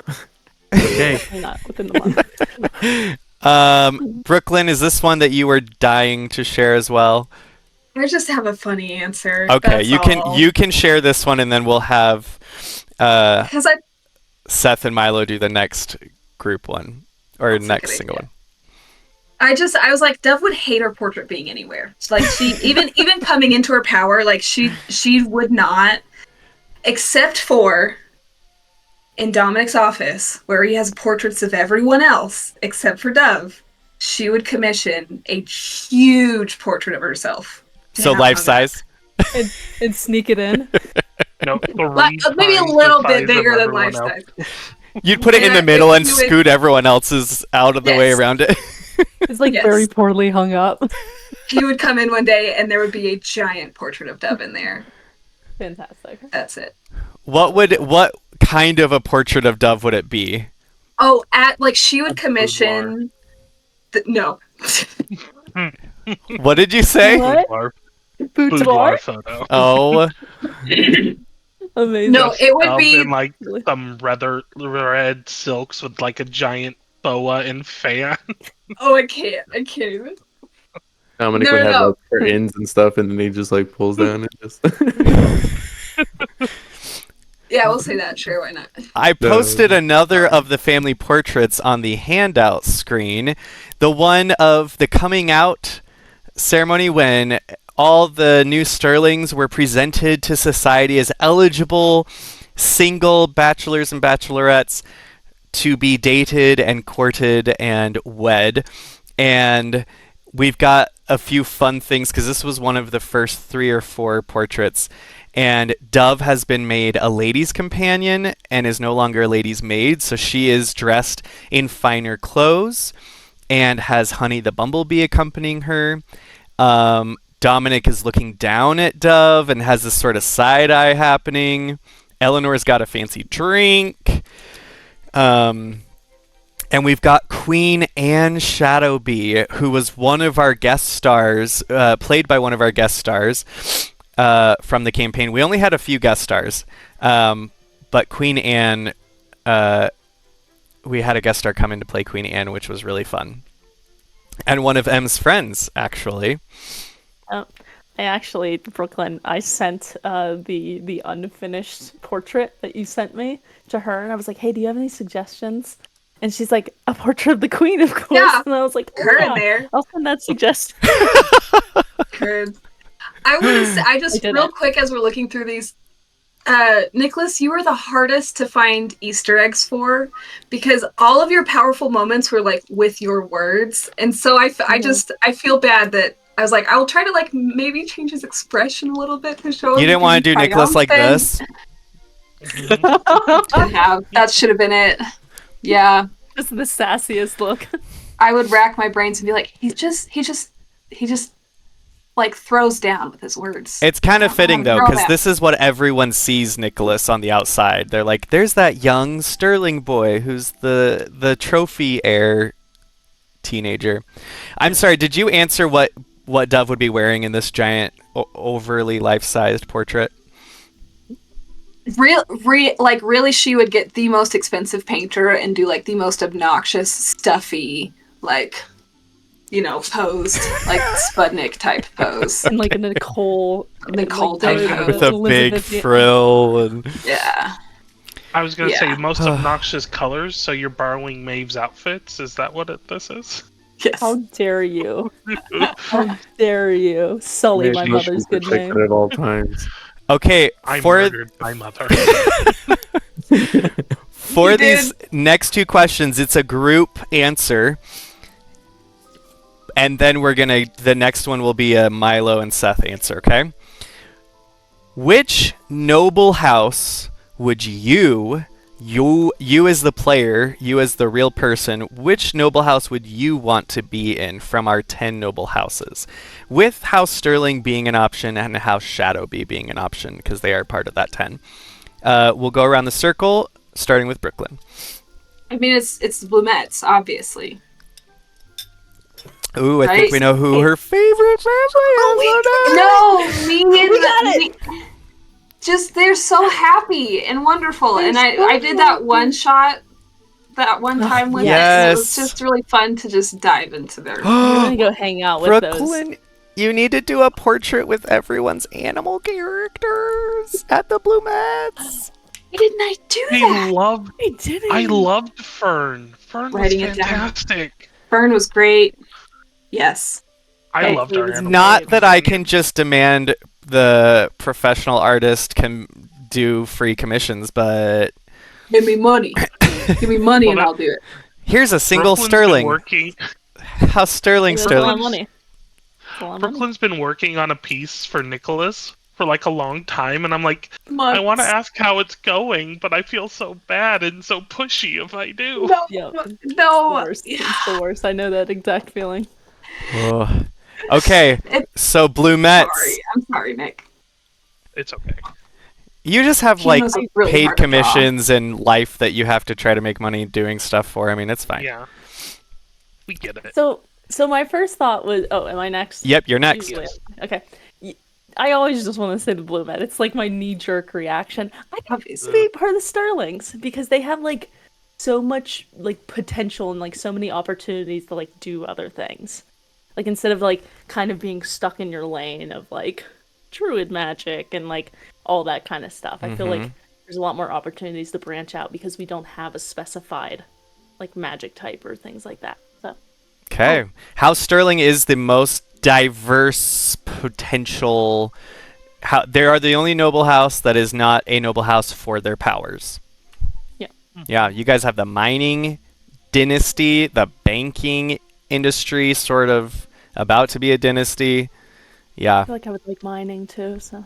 I think you were like, the bank was supposed to be mine, but also I'm like, I think you secretly would love the mining company. Like me, because like I took like more geology classes in college and it's stuff. So cool. Amazing with that, like just bringing out all this like pieces of information about like rocks and stuff like that. Yeah. I that was awesome. Decided what our family would mind. Okay, here we go. Yeah, she was so excited when I was like, do you want to choose which minerals and gems and things. She's like, yes. And then she came back with like legitimate reasons for the location in the world, for the location of the mine, what kind of cool stones would be found there. It was so great. Okay, Seth, which noble house would you want to be in? That's pretty simple. The Stormonts, they all are well adjusted. They all seem okay with each other. They don't want to murder each other. They're the most wealthy. They are the most wealthy, but they use that wealth to give back in ways that you don't really expect. Especially with Gale and his farming projects.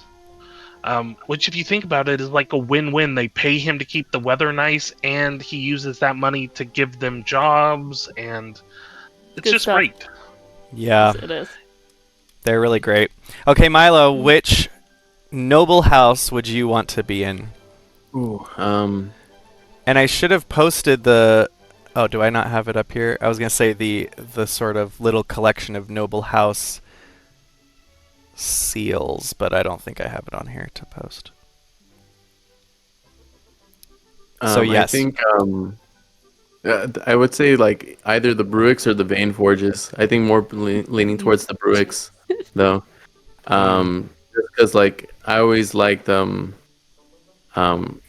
like alchemy and like just like mixing potions and stuff like that. It brings me back to like the Harry Potter's class, like days where it's like they're brewing potions. Also, all of the Bruix are gorgeous. They are all really gorgeous. And they have baby skunks. Okay, Yeah. let's be honest. All the families are gorgeous except for Latham and Crystal. They were weird. How dare you? She's dying. How dare you? Did you We have see Micah Boulderton. Crystal's picture? She was Crystal, cool in, like, I'm that, posting like, it on the handout screen. This is ethereal, Crystal, like, everyone. Kind of like ethereal, like woo-woo kind of. She is the real life Elsa. Look at that. Yeah, I'm really I bummed missed the that I part didn't where get to be Elsa friends with them. died in a fire. She didn't die in a fire. She died when she went down in the place, the Atahala. Okay, she's dead. She did. Oh my gosh. Freezing? Girl's dead. She dead. She was reborn as the fifth element or whatever spirit. Are Think we about in a that next Bruce time you Willis watch it. movie Look, now? the last time this group talked about Frozen, it was a really long conversation. So we're gonna move on. We'll move on. Can I just say one thing about Frozen real quick before we Okay. Let it go. Come on. I created a monster. Anyway, sorry. Say Are it. you- No, I'm joking. No. Oh. Okay. I mean, I can talk. I No, have something in mind. no, if you really no. want it, but I'm still later. we still are gonna hear why Milo would choose the Vein Forge family, which the Bruix were the potion mastery family, like you said, and they were our gorgeous full Asian Regency family. And then we have the Stormonts, which were the token gorgeous, fabulous, powerful person of color, dark skin beauty family. Storm powers, and then the Vein Forges were the full halfling family, and they were the sort of like magical tinkerers, very, very gnome flavored, but Definitely. halfling family. Definitely bringing them in on the school BT dubs. Yeah. So My why sister? Vein Forges? Maybe it's just because like the Christmas mood and it's like Santa's workshop and just like. That's so racist. What do you mean that's so racist? They're not. He said elves. no. No, it's a very. They're not elves. It does give. They were the quirkiest family, and also. Yeah, and it says like in the World Anvil, it's like they not only like they also inquire like a lot of their like technology, but like from like gnomes as well, where Yeah. it's like gnomes of the past. So, Gnomes who are no longer a race in current Regencia, Yeah. but have died off, and Didn't This- you want to rob the Vein Forges? Oh yeah, I did. Yeah, it's Dominic. Yeah. Yeah, he was like trying to sabotage them or something like that. dude. And I was like, Yes, he was. "Why would Well, you do that?" Yeah, That but we won't would- tell them. That Okay, was My rogue Eleanor powers. wouldn't have let it happen. this next one I'm excited for, and it might be hard to recall which ones are wanted, but this is for everyone. What is one of your favorite quotes from the campaign? Well, let's just pull up the quotes section in our Discord. Yeah, there's a really great quotes chat You thread. won't find much of mine, but that's I have all. one if you want me to do it. while Okay, everyone's M, looking. go first. My favorite one, I've got a few, but this is my like standout. My brother killed a prince. I guess I'll have to settle for a duke. That was like the hardest line. That was In Seth's the- line as Nicholas. It was Right before he was it about to kill one of the ancient I was like- 4 Vaneforge siblings. I was like Mob raging. I was like, that was insane. The guy we were Nicholas supposed to was meet in in episode development. 1 or chapter 1, and then we didn't get him until the very end when Nicholas killed him. Anybody else ready with a quote? Yeah. It freezes like a freezer burn from a freezer. No, please don't. That is awful. That is so bad. Sorry, Chantry, it was I'm- bad.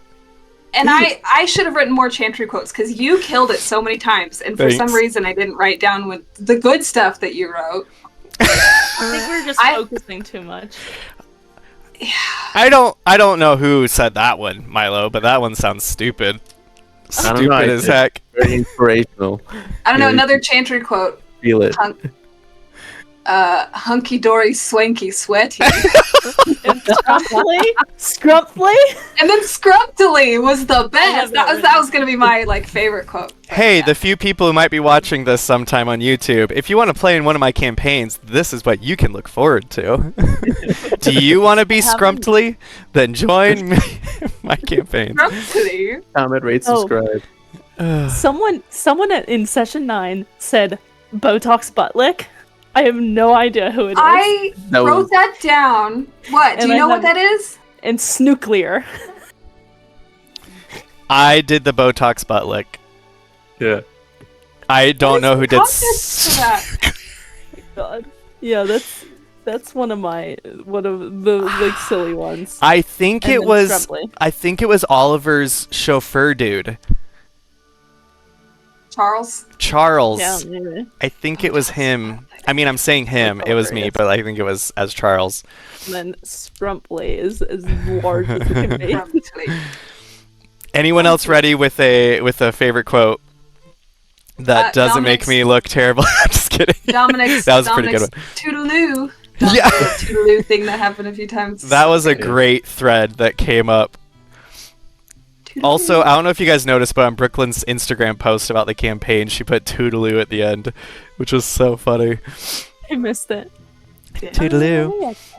Eleanor, when Eleanor was drunk, and Dove says something about being in him a fling, and Eleanor goes, "Of what?" Sent Dove into an existential crisis for a moment. Oh, good. And lots of great Eleanor like things that should have been romantic, and Eleanor's like, "I do." I love love letters." That was my favorite thing to do. Lady like- Dahlia, would you do me the honor of a dance? I would like to dance with you, Eleanor Sterling, even more than I would like to dissect the eyeball of the Kelpie sitting in the study of the magical menagerie. And then Eleanor says, "You steal my heart." just moments like that. It's so perfect. Yeah, there was a funny one. I like the ones where like she's like, oh, like something about like you gave the Kelpie to me, blah blah blah. I was like, technically, I gave the Kelpie to the menagerie. I know. Here it is. She's Here like, it is. you. Oh, okay. Just to make sure I have this correct. The intelligent, beautiful woman in front of me who gave me a Kelpie is asking to marry me? Well, technically, I gave the Kelpie to the menagerie. Okay, but here I went to follow it up with a line, but everyone like kind of like fell on the kind of punchline, and I didn't What get to was the follow it rest up of it? because I started to say it's like technically I gave the Kelpie to the menagerie, and it was but you are the menagerie now, or like something like that. Oh. So it was like going to be like this very like. Which at this the nice time role, she wasn't, so you didn't give it to her at the time. but she's now. So Good. That's very good. Seth, do you have a favorite it quote? was supposed to be sweet. It was. It was this real quick interaction between Dove and Nicholas, and she's like, "I grew up on the streets. I probably killed people." I And love that Nicholas one. is like, you don't know for certain." Yeah, that was very funny. That That's was like probably- that was after tons of trauma on both sides, and then you guys just happened to like cross paths on the way to the Blue Mets, right? It was great. Yeah. that was a good No, one. I've we killed were people riding- probably. Was it when we were riding back in the carriage and Nicholas literally transformed into Nicole and Dominic and Eleanor just to tease you and harass you a little bit? It was before that, but that was also great. 'Cause Yeah. that was one of my favorite scenes. That I was should have great. I should have picked one of my favorites, but I think any of the reactions to Maeve or Spudnik that you guys had to come up with, you guys could have just been like, "You're obnoxious, get away," but you guys like kept in the world of a Regency era where you do not be like blatantly rude to your superiors or to your elders or to your family or to anyone. And so I just threw the most ridiculous things out, and you guys would be like, "Yeah," like Eleanor's, "Yes, uncle. Now I'm going to try to reason with you, but first, of course, uncle. Whatever you say, uncle." And now Yeah, because like, you just have to say, yes, of course you're right. And then you can like come back because he's like riding that high. that's He's why got the dopamine hit. Spudnik thought Eleanor could do no wrong, basically. Yeah. Oh, that was great. Okay, next section of questions. There's Second so many from more the questions last, on here. okay? So many good ones. Campaign highlights. Ooh. And this one's for Milo and Seth. Let's see who is going to answer first. Milo, what's a moment that made your character feel truly alive during the campaign?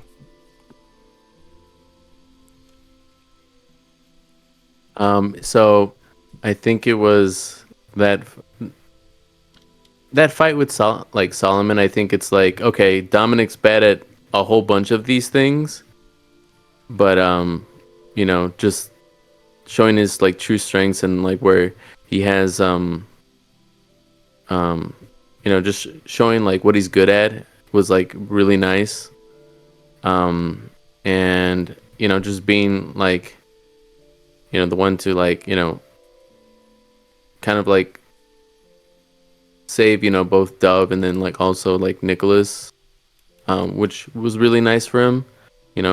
Just having that people to fight for, and just having that outcome like work in his favor, at least like for the people that he cares about, and not necessarily for himself. But I thought that was a pretty cool highlight. I really liked it. So Yeah, I mean, that was definitely a slam dunk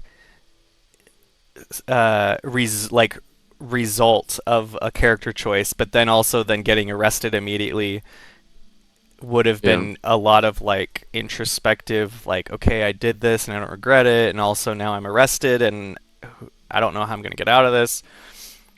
I think that was definitely a really cool, impactful moment for sure. Seth, Dominic in jail broke my heart. Because like Yeah, you Brooklyn could feel and the Dove sacrifice freaked out. there. Yeah, I was panicking.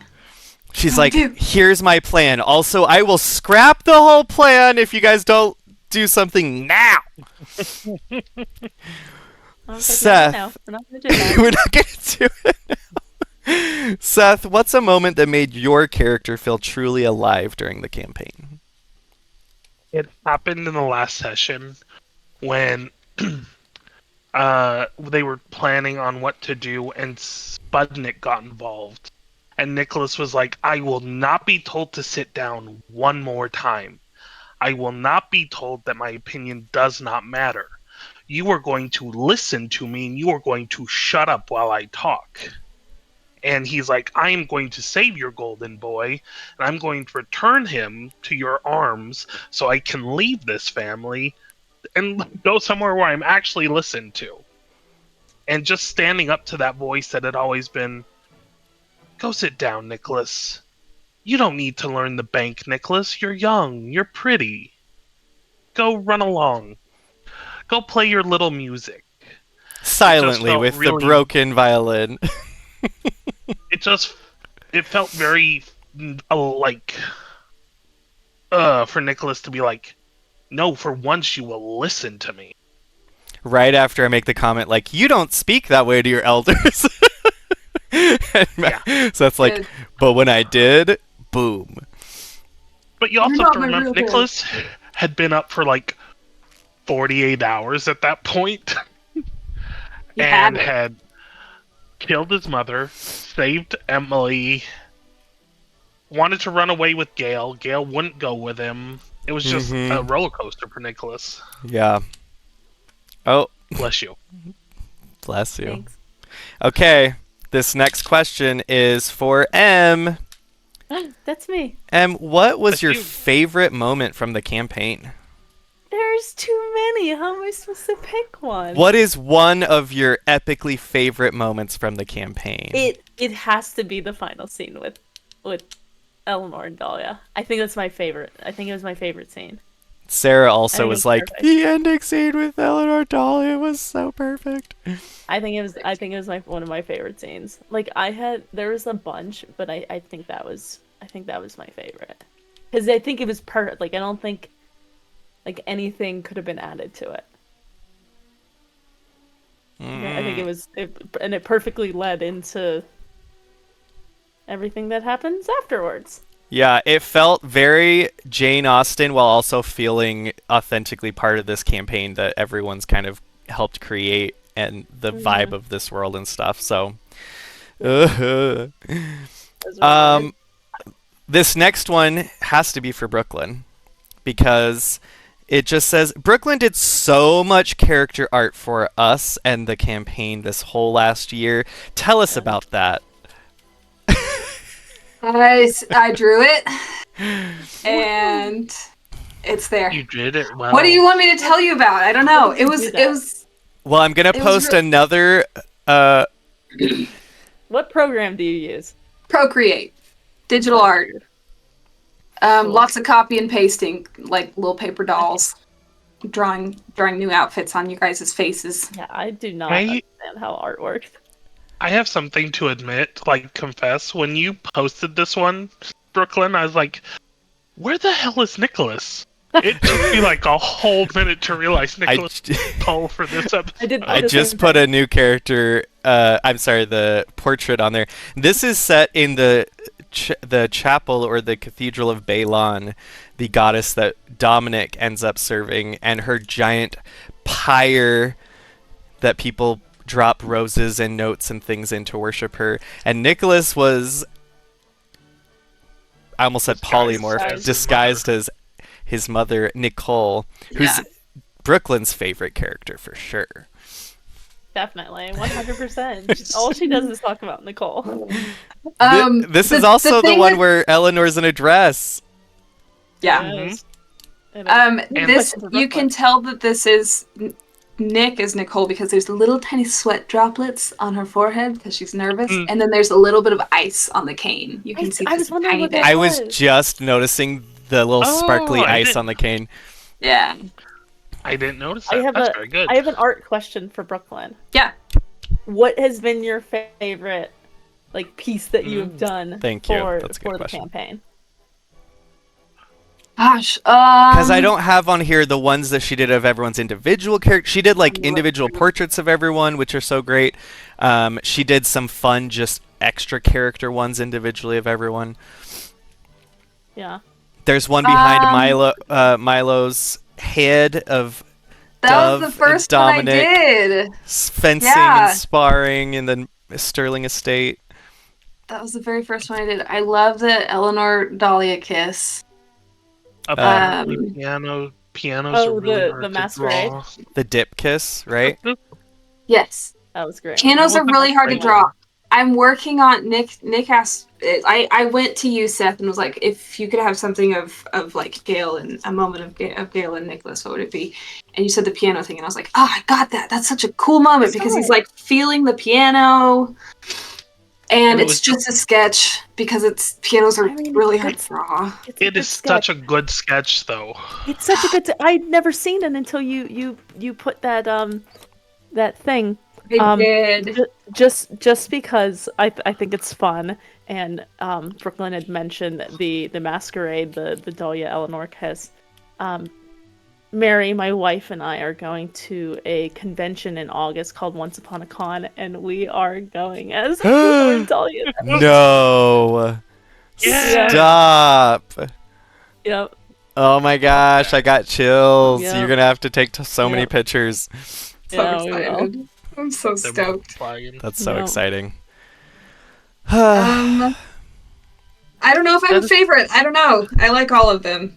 I love the That's such a tattoo, good sketch. the tattoo scene. The I think tattoo that's my was favorite. good. Tattoo Seth, one's And great. it's Art. such a like it being a sketch. I think is perfect. I don't think that it not being a sketch. It was would- beautiful in sketch form. It was really great. Yeah. The Dominic alone in the cell is not like the most. It was fun. It was fun to just like draw. I guess I don't know. Do a That little one sketch feels really like right. Also, it's fun to see because Brooklyn changed, like she said, subtle expressions or outfits or like even Crazy. what the outfits sort of their quality. They got dirty or ripped or whatever. I'm gonna post on the handout screen the second one with these outfits, and instead of Nicholas being Nicole, she's actually there. But we're in some. Well, no, I think Dove is in a slight. No, she's in the same outfit. Eleanor's still loving her life in that dress. This face. Also, that wallpaper at the Blue Mets. Great. Perfect. The speaking of like Easter eggs, I love the masquerade picture, the blood on Oliver's stuff. Fingernails, yeah, his hand. No, Yeah. not even that. There's one because he helps with Yokun. Yeah. Oh. Yeah. Like He got blood on blood him. on his hands, and he has blood on his waistcoat. Shirt, waistcoat. I'm trying to think if there are any other like fun Easter eggs. It was interesting to me to draw through Nicholas because when I first did it, I didn't really know the characters very well when I did the first portrait. And I was like, Nicholas, he like doesn't want to be the heir, but he has to be. So I had him like kind of lounging, you know? And so even though Nicholas is very prim and proper and like presents himself very well, he's just like, I don't want to be here. But then by the end of it, he's standing up straight and tall and is like this knight of, I He know. looks so good in that and- picture. Yeah, he still looks And, young, like- but it's like, oh, he is like can hold his own. He's like I love he's that picture. taking control of his own life. I Yeah. will say, I love the one after the Frost's house is destroyed, and he's got his wings. Okay, Yes. let me post Yeah, some that more was fun. here. First, I'll post my the one of favorite everyone in one. there. Well, the fun thing about that last Blue Met one is that Eleanor dressed up in not nicer, but like dressed in a gown because they were pretending to be different people to infiltrate the divine estate, where the Church of the Three Goddesses. And Dominic is dressed down, more like a middle class or lower class person. And then in this next portrait Brooklyn did, I love how it's just these giant tapestries, curtains. Yeah. That's, Like a is tent. this the pet parade one? This is it was supposed to be the tent of the Stormonts. I was gonna do a little. They have like a planet thing at the top, and I just didn't have time to do that. But it was fun to find different like riding outfits that I felt. I fit love everybody's Dove's red personalities. outfit. And Eleanor's got the that's so ring on good. her necklace because she didn't want to wear it yet because it wasn't proper to wear it before an actual Announcement. announcement. Well, you said, Nicholas, I'm "Screw pretty that." sure those are the boots of Yeah, Oliver? there's Oliver's boots. boots that charm people That's with the funny. tassel. That's so cool. That's hilarious. Actually, Yeah, that was on purpose. Yeah, for sure. it Forgot you reminds had me those of, boots. now that we're talking about Eleanor's disguise, it reminded me of a quote where Nicholas was helping her get dressed, Ugh. and she calls out for Dominic, and he's like, Help! "Don't call for her. He's a straight man. He can't help Yeah. you." Yeah, Yep, that was funny. that's great. Oh. Well, It's like, speaking "No, of Dominic!" speaking of Dominic in the portraits, I feel like Dominic did the opposite of what Nicholas did, where like he starts kind of very tall and stuffy, and he's got these super high collars, and eventually you just see Dominic kind of relax throughout these portraits and like kind of come into more of like I'm not trying to be this person that I'm not anymore. I'm accepting myself as, you know. There's a Does lot that of make sense? relaxing in the portrait. Yeah. And then Dove gets brighter colors as it goes on. I I know. love Dove's final outfit. It's so Yeah. good. Okay, before the I final love it. outfit, Love them. we've got the post the pet parade version that Brooklyn adjusted because she did the pet parade one, and Parts 1 and then 2. for the part second two half. she adjusted everyone's outfits based on what happened, and a lot happened. A lot happened. We've got Dove's little Oh. dove, Ugh, Brad.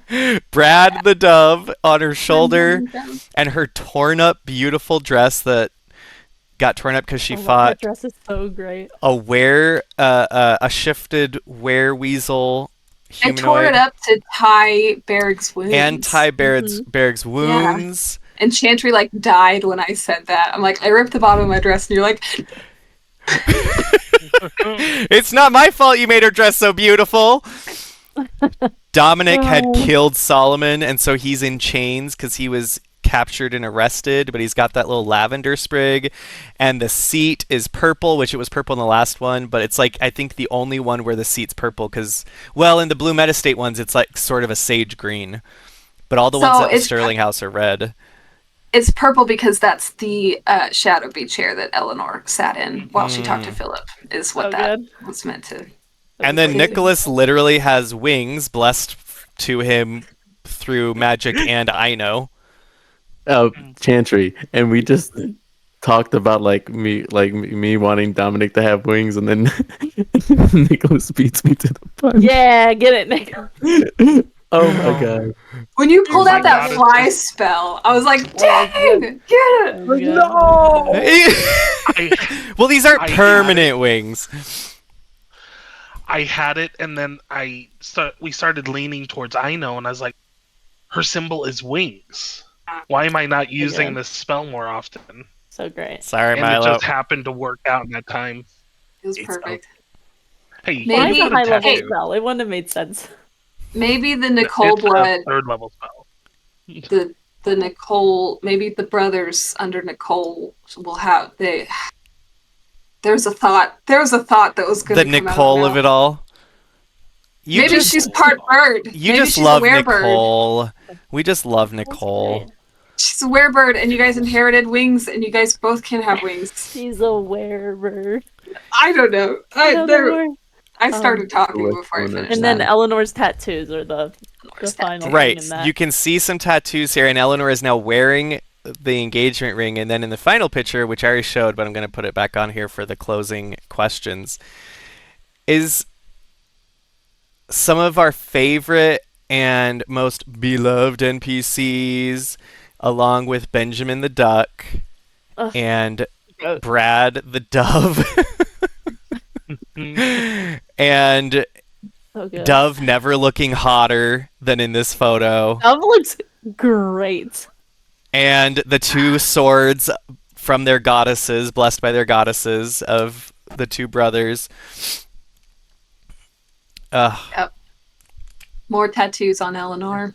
Her tattoos, yeah. Also, I love that there's still like this wallpaper. It's still regal, but it's sort of simplistic in the background. It feels very much like an aftermath breath of air, but there's the window looking out. Like it's really, Yeah. really Yeah. great. So I suggested it. Brooklyn already had the idea, but that was at 6:30 in the morning. An hour after she sent in the message. I'm like, window. Window. Eleanor helped me. Eleanor did not see the final thing until we started recording, but yeah. you helped me a lot with ideas. So I don't know if it was on purpose, but the first one that you sent to me, I was like looking at it and I'm zooming in everywhere, and the little white dots that everyone usually has, Eleanor's were little hearts. So that's from the second part of the pet parade. You got your tattoos and you got to have a makeout session, so you had little hearts in your eyes in that one. I loved it. I was like, Yeah. this is fantastic. What a great Easter egg. Mm-hmm. Brooklyn, thank you for zoom in on Brooklyn's. it just helped bring the Love whole that. campaign, give a thread, like a so good. visual thread through the whole campaign for us to be able to follow, and it was so fun. And basically everyone was like, Brooklyn, where's the next portrait? And she's like, I'm doing it. But it's because we all wanted him so bad. A lot of fun. It got me through the non D&D days when I really wanted to hyper focus. Okay, this last section of questions. This section is closing reflections, and I'm going to have everyone answer both of these two questions, okay? So we'll start with Brooklyn. What's one mystery or loose thread your character / you are curious about after finishing book 1 of the Regencia series? I have a really dumb one and then a legitimate one. Okay. Edwin's brother, Alan. Alan, was there more, because you mentioned him a few times before he got brought on, and I was almost like, is there going to be a whole plot line with his brother? Because Edwin keeps talking about his brother and like bringing him up. Was that going to be a thing and it turned somewhere different, and it was just like, oh, he's just a He's just crappy a guy. person. He's just a crappy dude. He's just a douche. Or like, did you think that were there going to be plans to delve into that more if we? I mean, I didn't say I was going to answer these questions. Okay. Well, never mind. I will say for Alan, there is more to his and Edwin's story, but it was never going to be like a main plot. It was just like there was more to learn about them that we didn't get to. Very We curious just about never Aunt got Alice's there. backstory. I want to know more about her. And then mostly I just legitimately, when at the end of the session when you were like, yay, we've done this whole uprising, and you go home and Mrs. Whitaker is right back to being in charge of things. I was like, my heart. I was fighting for these people so that they wouldn't have to work so hard. And so I really legitimately, I'm gonna go hang out with Barrick and do. I'm gonna fix the the wealth disparity in Donlin. That's what I'm gonna do. The hierarchy there, the talked about some oppressive ways. hierarchy.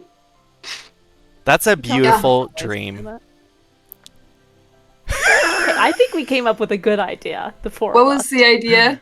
It was about we did get into there'd be gerrymandering and things like that, but it was having a representative from Council. each family on a council, and then a representative from each area in Donlin. So it was equal. So you had an equal number of nobles and an equal number of the Sort of like the American class politics system, where each state gets representatives based on how many people are there, I went and talked which to my always smart works friend. out.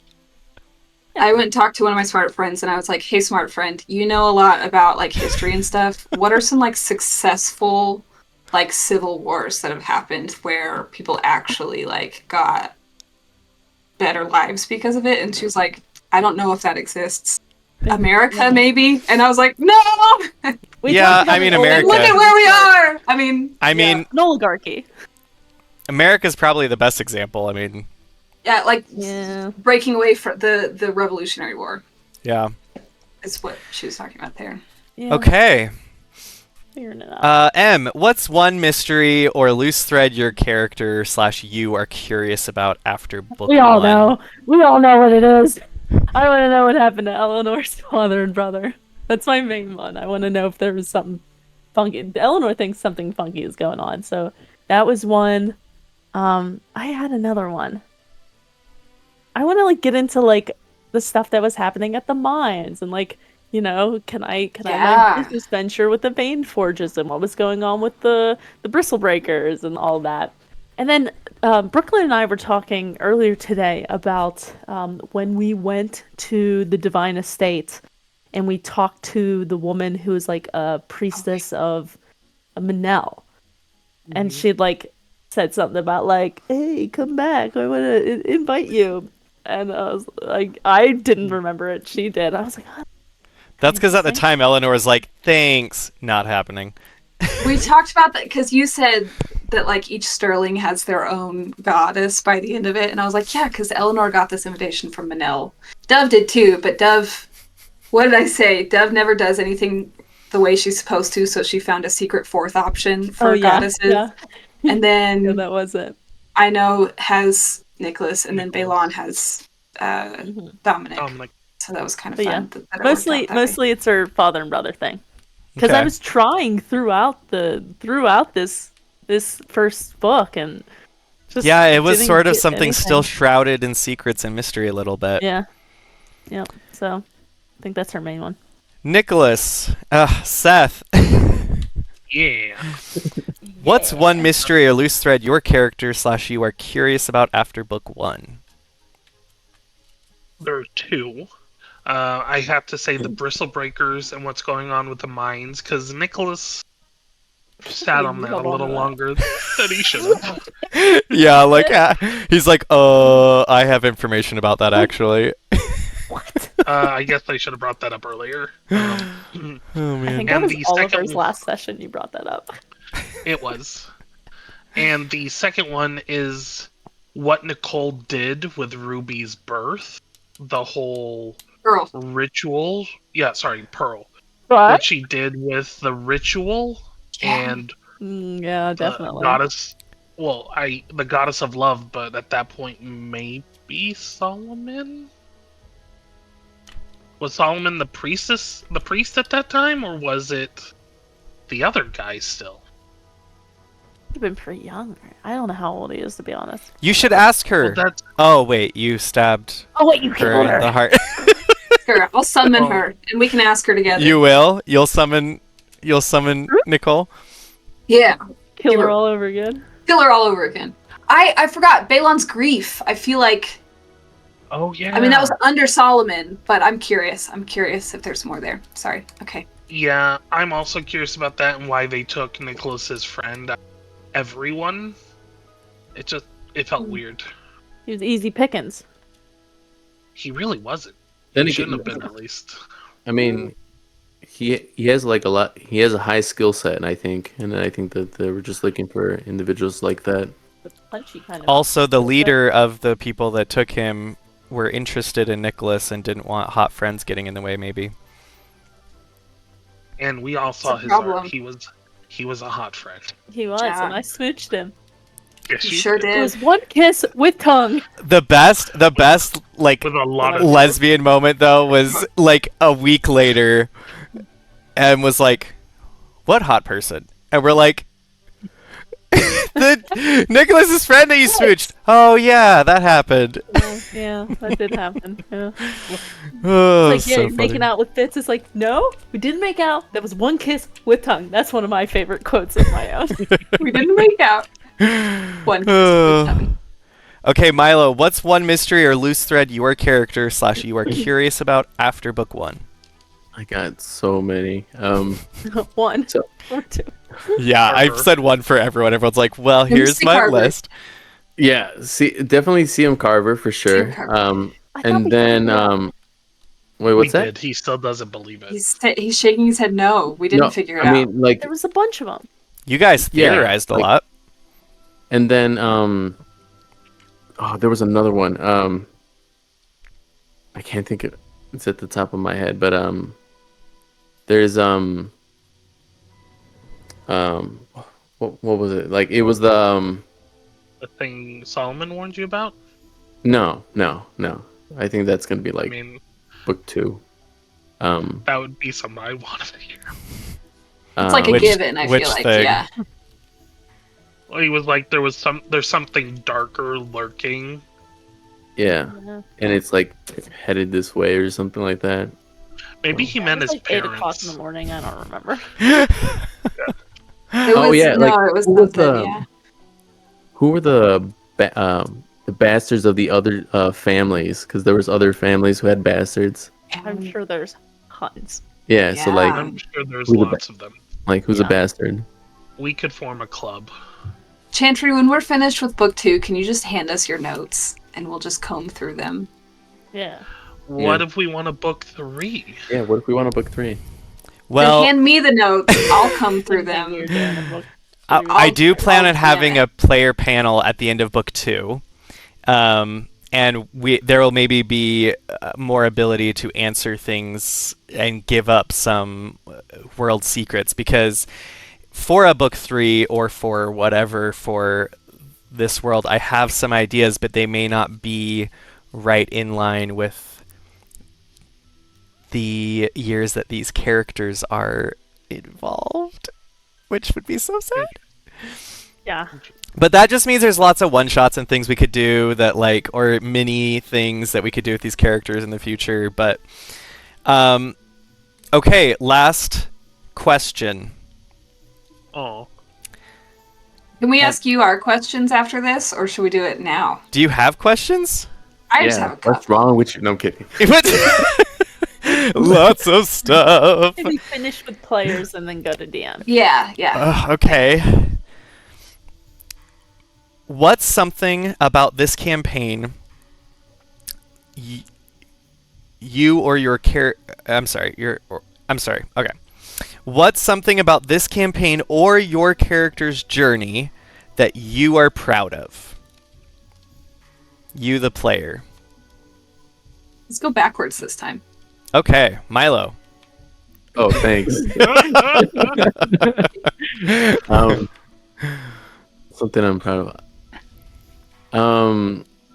I'm proud of everyone that, like, you know, like we were able to get through like what seemed to be like the tough times, and you know, just that ability to overcome. I think it just shows that everybody has that like resilience that I appreciate, and like it was super cool that, you know, we were able to make it to the end. And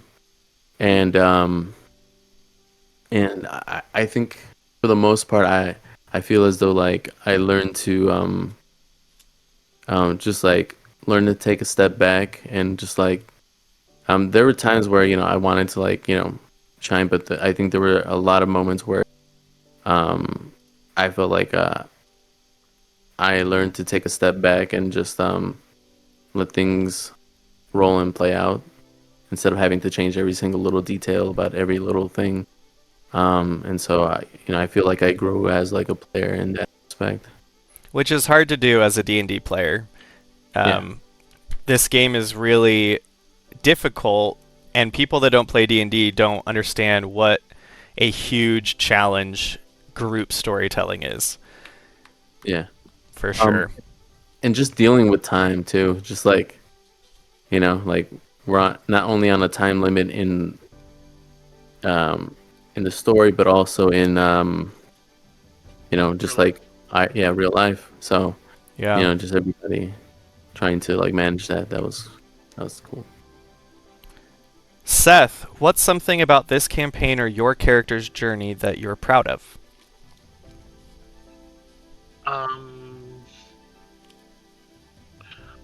I'm proud that Nicholas stopped living in such fear of what could be. What happens if Dominic finds out? What happens if the world finds out? What happens if I throw the first punch? What happens if I don't say yes all the time? What happens if I listen to my own voice and I scream it out at the top of my lungs? I think I'm proud of everyone I think we all came a long way. But I think I'm proud that Nicholas learned through the help of everyone.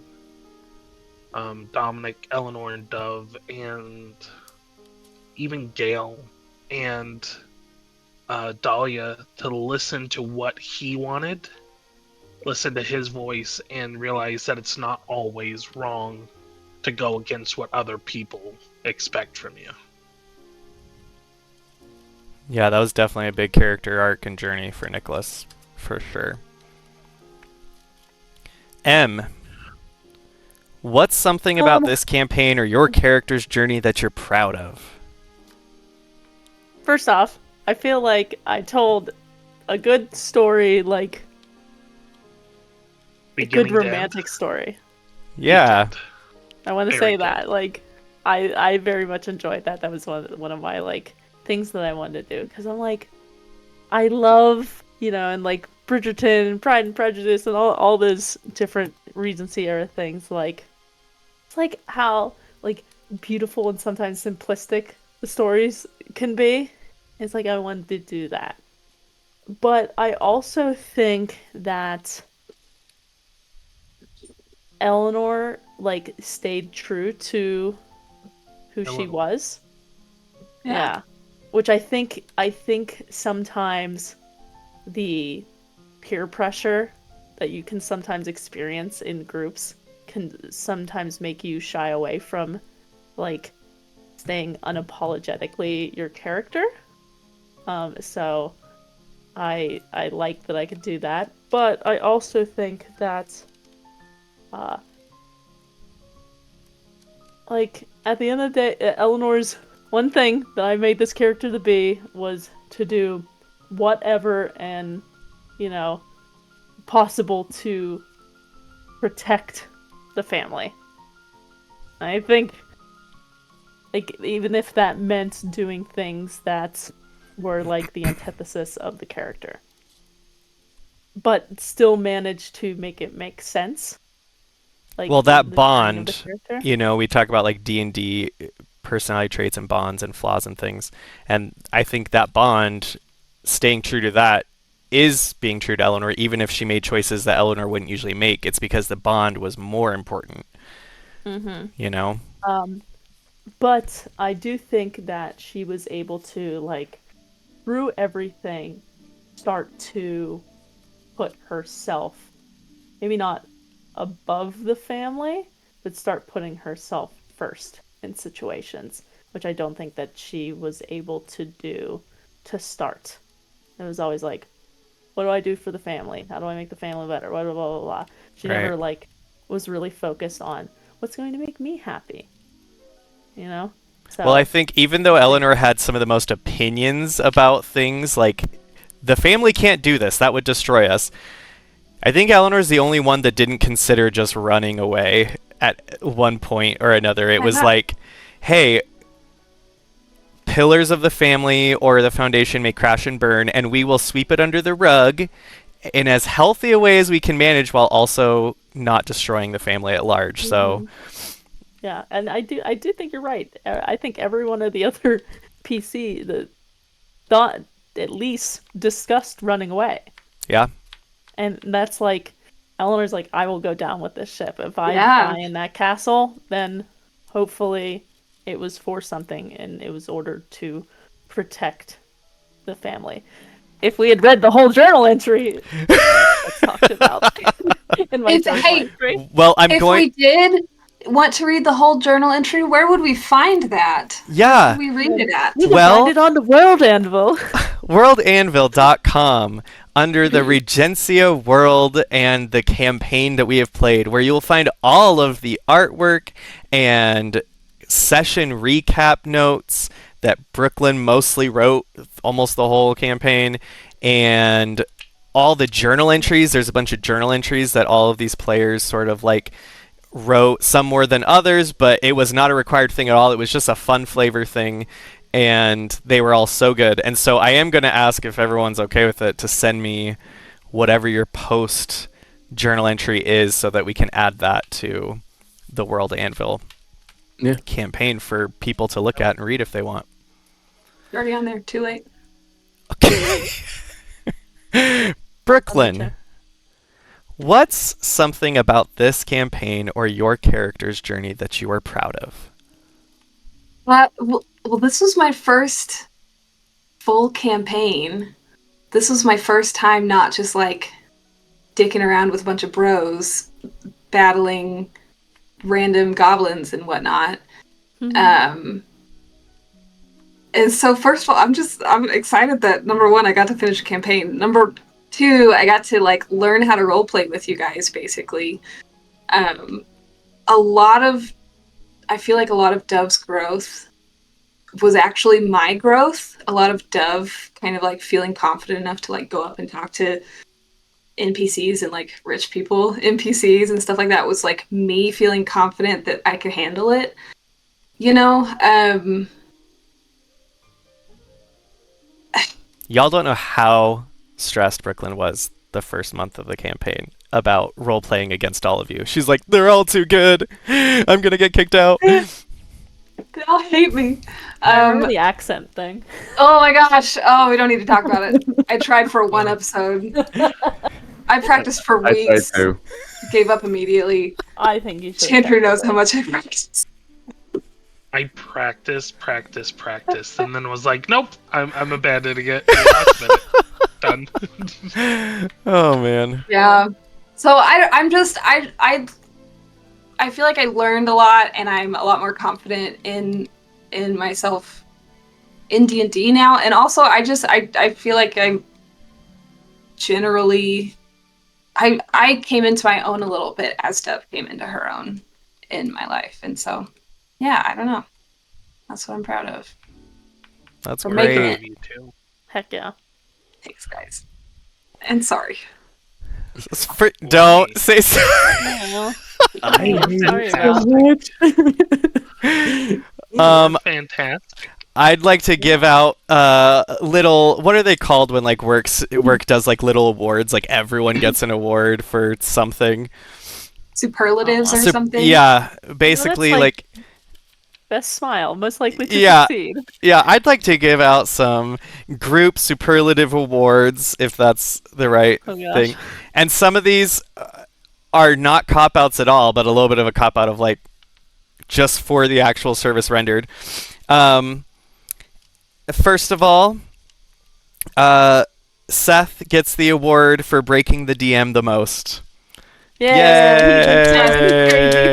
job. I think everyone had All the moments time. maybe that broke me, but it's definitely Seth took the cake on that one. And Nope, I was middle of the road. Whether the it whole was- time, thank Sentry. you. Whether it was being sassy or flirting or getting aggressive, I broke Chantry the most. Or just making decisions that I was like, Yeah, Uh, out of nowhere sometimes. Yes. What's happening? What's It's incredible. happening? yeah. That's the best part of playing an 18-year-old. You can Yeah, follow the wind wherever it blows. your prefrontal cortex isn't finished. Brooklyn, we already mentioned hers, but Brooklyn gets the thank you award essentially for all of the art that she did. Heck That would literally be it's hundreds, if not over $1,000 or more dollars, thousands of dollars Yeah. worth of art for the whole last year. yeah. And So she helped implement and keep the calendar, which made some of the realism of the world and the years that we were doing fun, even though all of us couldn't remember half the time what day or what year it really was. But I still Kinda appreciate fell off it. at the end. It fell off at the end, but it was Brooklyn, what fun. day is it? I don't know. Yeah, we're like, Brooklyn, I what don't day know is it? anymore. She's like, I'll tell you. I used to know, and now I don't know anymore because it stopped saving my entries for some reason. The I important lost thing it was all. is that we had a roundabout of time because there was a while where everyone was getting really stressed out about how much time had elapsed, and we had to move things along. And so I think it saved us from some breakdowns. The moment anyone asked towards the end, you could just see the panic in Brooklyn's eyes. Yes. Let me find out. Do the math. The next award goes to M for being the music wizard.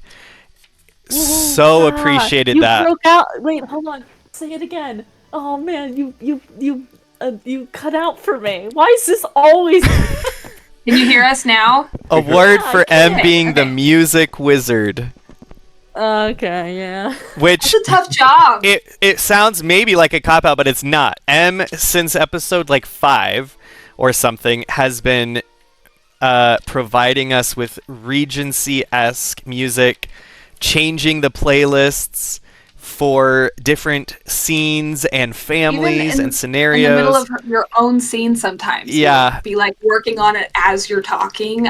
So much work went into that. It's a huge job, one that I literally Like, the cannot second do session. while I'm DMing. I think we went one session. I was like, absolutely not.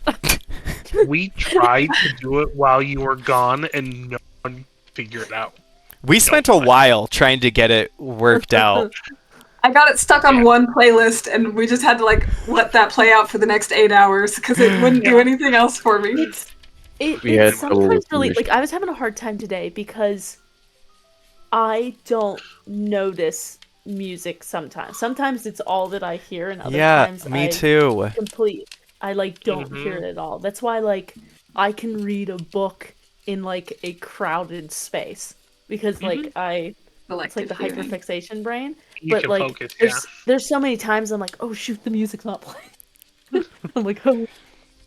It was so great. And she had made playlists for like the Stormont family and the Blue Mets and the Sterlings and like Oh, individual character playlists and the Shadow Bees. It was really great. And I appreciate it because that's probably one of the things that I think adds so much to a listener of the sessions that I literally cannot provide as the DM. So I don't know in future campaigns where we don't play together, I don't know what I'm going to do. But I'm going to say, look, one of you has to be good at music, managing the music. I'll share It wasn't- everyone's.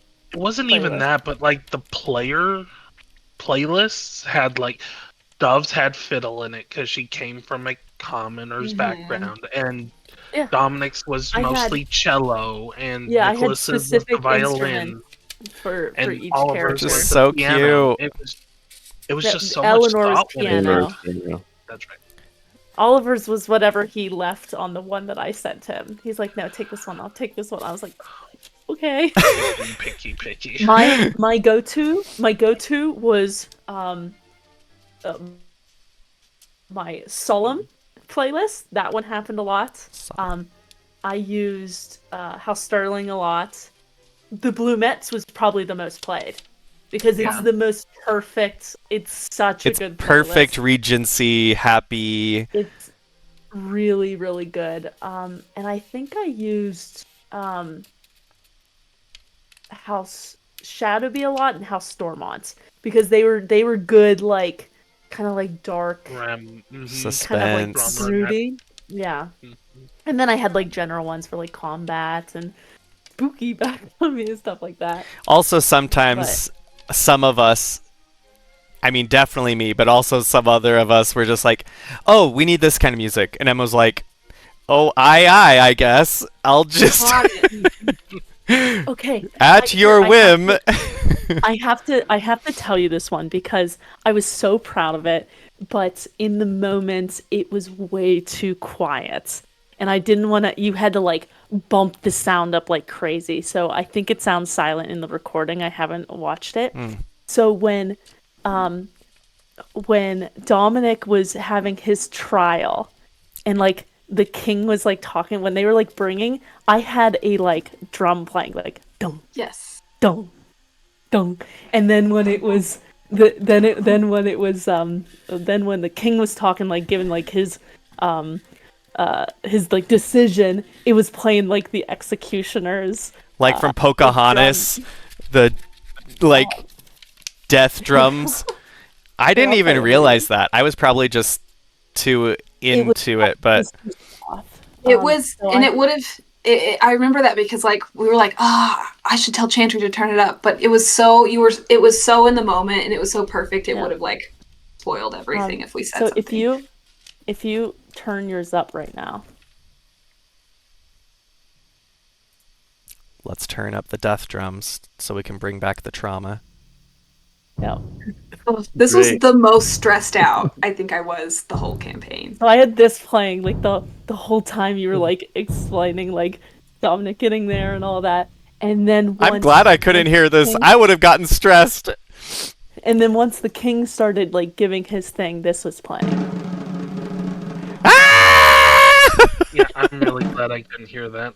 So it Oh, was like it That's really added stressful. to the scene, but I don't. Panic attack. well, for the two of you that did hear it, it gave you guys anxiety, which is good. Yeah, sorry. We weren't in the Turn- scene, so turn maybe down we your were the people that things. needed it. You what? Turn down your Okay. music. Okay. Um, last but not least, Milo, you get the award for taking the most crap, but always showing up. Like, I don't feel like anyone felt like Milo wasn't their friend. And I feel like Milo came to each session just like fresh and new and like, hey guys, I'm excited to be here with you all, and I'm excited that we're all here, and like it didn't matter what happened in game. He just like kept things friendly and chummy and happy outside a game, which is what you want in a D&D campaign, because we're making this super real feeling story, but it's a story. And so you get the award for keeping keeping the clear lines and I like being to thank the friend. Academy. I like to thank Jesus Christ for this moment. I was trying to win the award for tech support, but there's always next year. Oh, that's important You too. did You get- can win that award too.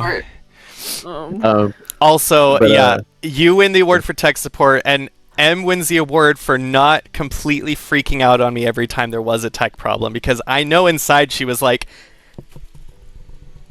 but she was like, Yeah, "What? I'd say It's too. okay. It's fine." Fine. It's funny though. The one time I was like, "Guys, I want to start on time." It was when we were on our honeymoon. I was like, "Guys, I want to start on time this time, so please be there." I was late Yeah. You were the one who played. because we had taken a nap. Ugh, So it was like 15 minutes. on your because we honeymoon. traveled, Ugh. we traveled all day, and I was like, "I'm so tired." Oh. So those are just some fun awards for everyone. I guess you guys want to ask me a couple of questions Yes. before we Okay. end? Okay. First one I have is what was going on with Edward's brother? No. I'm just gonna Tell pick you it up. that. Okay, Oh man. I'm curious. Let's start with like a softball question. A lot of this game we described our outfits and things like that. I'm curious what some of your favorite looks were from players and from NPCs. What were some of your favorite, like, let's do a fashion moment. I love More fashion. energy. More energy. Energy. Okay. Dove's pet parade outfit was one of my favorites because it was such a bold good. shift for her. And even though she looked so pretty and cute, and like her lacy ruffle, or the one where like everyone is coming out in society, I felt like the riding outfit was more Dove, like Dove, instead of like, I guess I have to dress so I'm not embarrassing the family now, and I'm trying to wear fancier clothes. So I loved Dove's gorgeous red riding outfit. Dude, loved that one. I was so impressed with, I mean, I really kind of put the pressure on for everyone's masquerade outfits, and everyone showed up, but I was impressed that everyone had these like really classy, sort of subtle, cool things about their outfits. Whereas like there was some other people at the masquerade, some NPCs that had just like in your face, Ellis wore a horse head. Rio de Janeiro kind of vibes, and you guys had some you really wore cool Kelpie head. concepts. Yeah. Yeah. I liked Dub or Brooklyn's Dahlia for the masquerade person. That was so Sorry, Jen. great. It's a lot more elegance. Um, I forgot about that. She did. Maeve was a bunny. I remember that. He was. She was a bunny, a pink. Wasn't it like a pink bunny? I loved Nicholas's masquerade outfit. It was Yeah, it was so freaked cool. me out though. yeah. Nicholas wasn't subtle. He like had a jewel encrusted, Well- like skin tight, like corset and a mask that literally went into a crown. It was. It was I not like subtle. diamond dust. Like No, It wasn't cheap though either. It wasn't like I'm just fun and huge and frilly. Like it was a little Squid Game Purposeful. diamond crusted Squid Game face. I dug really hard on pieces I liked, but it came out really well, and I thank Brooklyn for that one. Yeah. The masquerade outfits were all you guys. I just you gave me words and I made pictures out of them. You guys were incredible. It was so much fun. So much fun making those outfits. I was gonna say I thought everyone did so well at the masquerade. That was a good. It was a good session. episode or chapter. It was a really just lots of fun stuff happened. That's the end of that. The Eleanor Dahlia kiss is one of my favorite moments too. With the rose that's- vines covering the statue. Yeah. Yep. Was that the really good. masquerade where Nicholas? Yeah, that was where Nicholas played for Gale too. Yeah. Hmm. Yeah. That was a good one. Devin Dom danced. And Oh, then yeah, and then Yilkun, the whole Yilkun thing happened with his death in the field, which was crazy. Which we never heard about again. I do. No one ever It really brought it broke up. my heart when like Dominic would say like, "Oh, you're perfect," and then it's like later, it's like Oh, Like- but I left Like- with Barrig immediately after that. Is that what you're Yeah. talking about? yeah, that. Oh my gosh. No, it was. such I a love powerful you. moment. I'm a bird right now. Oh my Barrig gosh. right now. Oh man, That was so good. I'm a bird right now. And I then love. comes with the bird, and then she says, "I love you," and then I'm like, "You're a bird," was- So, I still Yeah. can't believe you did that in front of Bear. Uh, Oh, no. What else was I supposed to do? that was one of the other moments Sarah, my wife Sarah, Not. mentioned was like, she's like, that was probably the most heartbreaking moment of the whole. I regret that, but Oh, it, yeah. oh, you do? No, I'm kidding. I regret that Bear was there. Okay. Any other questions? I've made some choices. Oh yes. Okay. So fashion. Okay. Oh, I think I had the most fun describing NPC fashions from the Divine Estate. Any of the religious Yeah, gear was really fun for me. I can see that. What house would you want to be in? I'm gonna throw yeah. some of these questions back at you. Shiz.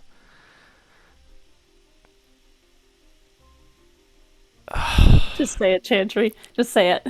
Shadowbee. You're gonna be Shadowbee, aren't you? You're gonna live in a castle of bones and darkness. No. do- Well, I'm just a No. typical nerd. I'm like, which power would I want? You know. Yeah. Yeah. As a kid, I always wanted to be Storm, so it makes. I have a similar like. I've always loved weather magic and stuff, and the Stormont seems so cool. Also, Right. I always thought the Bruicks were so cool, but I don't think because in real life I don't love cooking and I'm not great at cooking. Like I can cook some things Recipe. good and fine, but like I'm not. It stresses me out. So the reality of actually being into potion making is laughable. Even though in my head I'm like, I would love potions. I really wouldn't probably in reality. So Well, hold on. You do have like a thing for like cocktails though. Yeah. Yeah. I do. I would love being a purveyor and a consumer of potions No. and having lots of potions. Maybe just not being the master of the potions. I do love my A drinks. connoisseur. Last time I Yeah, went to your connoisseur. house. Last time I went to your house, we had dinner, and you had 3 or 4 different concoctions for drinking, each with a different flavor profile. Like, what are you talking about? Well, yeah, and one of them was pretty good. They were all good. They were great. Thank I liked you. them. I would just like to point out our DM said the Stormonts, which means they're his That's favorite. not. No. That's, No. That's what you said for Dove. So, okay. It's got to be between the Blue Mets and Stormonts, probably power wise, because if I didn't like storm weather stuff, it definitely would be like animals and plants and stuff. Probably. Oh, I don't. The Blue Mets fits Chantry better because Chantry's an extrovert, and I'm sort of. You give such Blue Met vibes. I'm a little bit Blue Met vibe, but I would be a Blue Met that is like that dreams of being as cool as the Stormonts and being as like storm god as the Stormonts. That's fair. Yeah. Well, they have the same vibe as your family too, which means nothing to anyone else. But you think some influence? They're all really very chummy and they love each other, and they're. My family is very close. Yeah. We're close now. So I would probably choose to be in the Blue Mets. That would be the most realistic place for me to be, probably. And I love animals, so. Hey, be fair. I didn't choose the Blue Mets. You didn't. Yeah. I didn't. Who is your favorite NPC to play, and who is your least favorite NPC to play? I should have thought about some of these before we got. I didn't send them to you ahead of time because I wanted to do this to you. But you should have like known they'd be around, like the questions at you. Yeah, I mean. Just say it. I'm gonna try to answer these questions just like very singularly. Because there's so many that I loved playing. I think my favorite NPC to play, as in bouncing off of y'all, because there's others that I loved just being, was probably Nicole. Yes. Just because it says a lot about me, but I love. Oh, what? To stir the pot. I in my real life am a bit of a pot stirrer, and I usually try to do it with things that like aren't gonna like actually harm people, but like with my family or with friends. Brooklyn and I were in-person friends for a long time before we ever became D&D friends too, and I think I was a pot stirrer. Our friendship was, you would say something, someone in the circle would like react to it in a very funny way, and you and I would lock eyes and talk about it later. This is what our friendship was, because you would. I did things in this campaign the same way. I would do things specifically to enjoy one of y'all's reactions, and I would look and watch for one of your reactions, even in scenes that you weren't in, because I was like, oh, this person's gonna hate this. So I always knew. It was me, wasn't it? All the time. Well, I always knew that Nicole was gonna get fun reactions from everyone, pure hatred from Dove, and just she was a character that couldn't say things for a long time when Nicole was in the campaign, and so she would just sit there boiling, and Nicholas would talk a big talk, or Seth would talk a big talk, but then when he actually confronted Nicole every time, it was like trauma cowing. Yes, and Eleanor, I mean, M actually kind of liked and appreciated Nicole, which I was like, I appreciate that, because I think there's a lot of things that are there to appreciate about her. I thought, yeah. Did she go about things in a bad way? Sometimes, yes. But did I appreciate where she was coming from? Most of the time. I think not Eleanor. I think Nicole embodied a lot of what evil Chantry is. So probably Nicole was my favorite. How about living NPCs out of the remaining NPCs? You just want me to say Dahlia, don't you? Just say Dahlia. Just admit, Chantry, you just want to flirt with me. That's okay. I want to flirt with you too. I just have a crush on M. It's just my way of getting to flirt with M. That's fair. I mean, all of this before. I mean, I think Dahlia and Spudnik, as far as a living NPCs, are well. I love Spudnik. Okay, I'll say Nicole, Dahlia, and then Spudnik and Maeve are tied. Like they're at the very top of the barrel of what I enjoyed playing. I enjoyed them. Just because it was so fun making y'all's life ridiculously not helpful. Like everything they ever did was like not what y'all needed at the time, and they were the parent figures. So it just. Yep. Did you break your vest?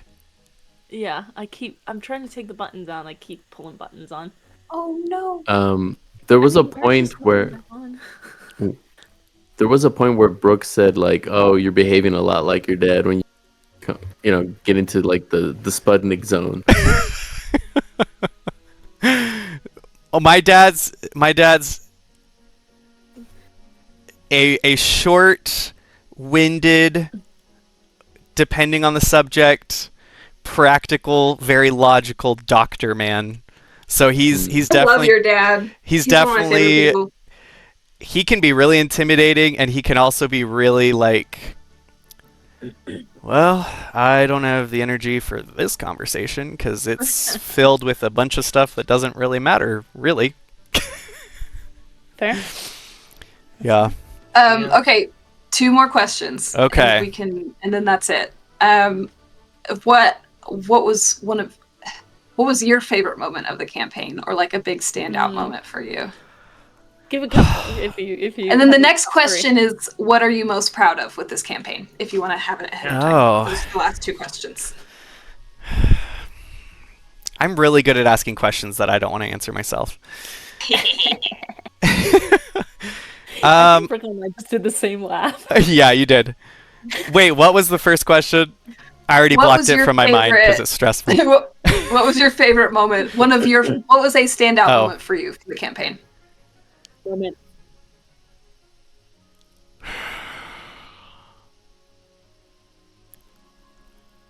Whether it be Okay. something that you got to do, or that I you was enjoyed the experience. proud of this, and also it was a big moment for me because it ties back to Nicole.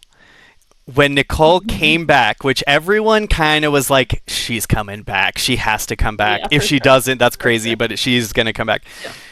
So there was so much for me, for myself, writing on Nicole coming back because I wanted it to be conflicting. Because when she was gone and everyone was realizing even more about the trauma that she induced and the choices she made, y'all were so...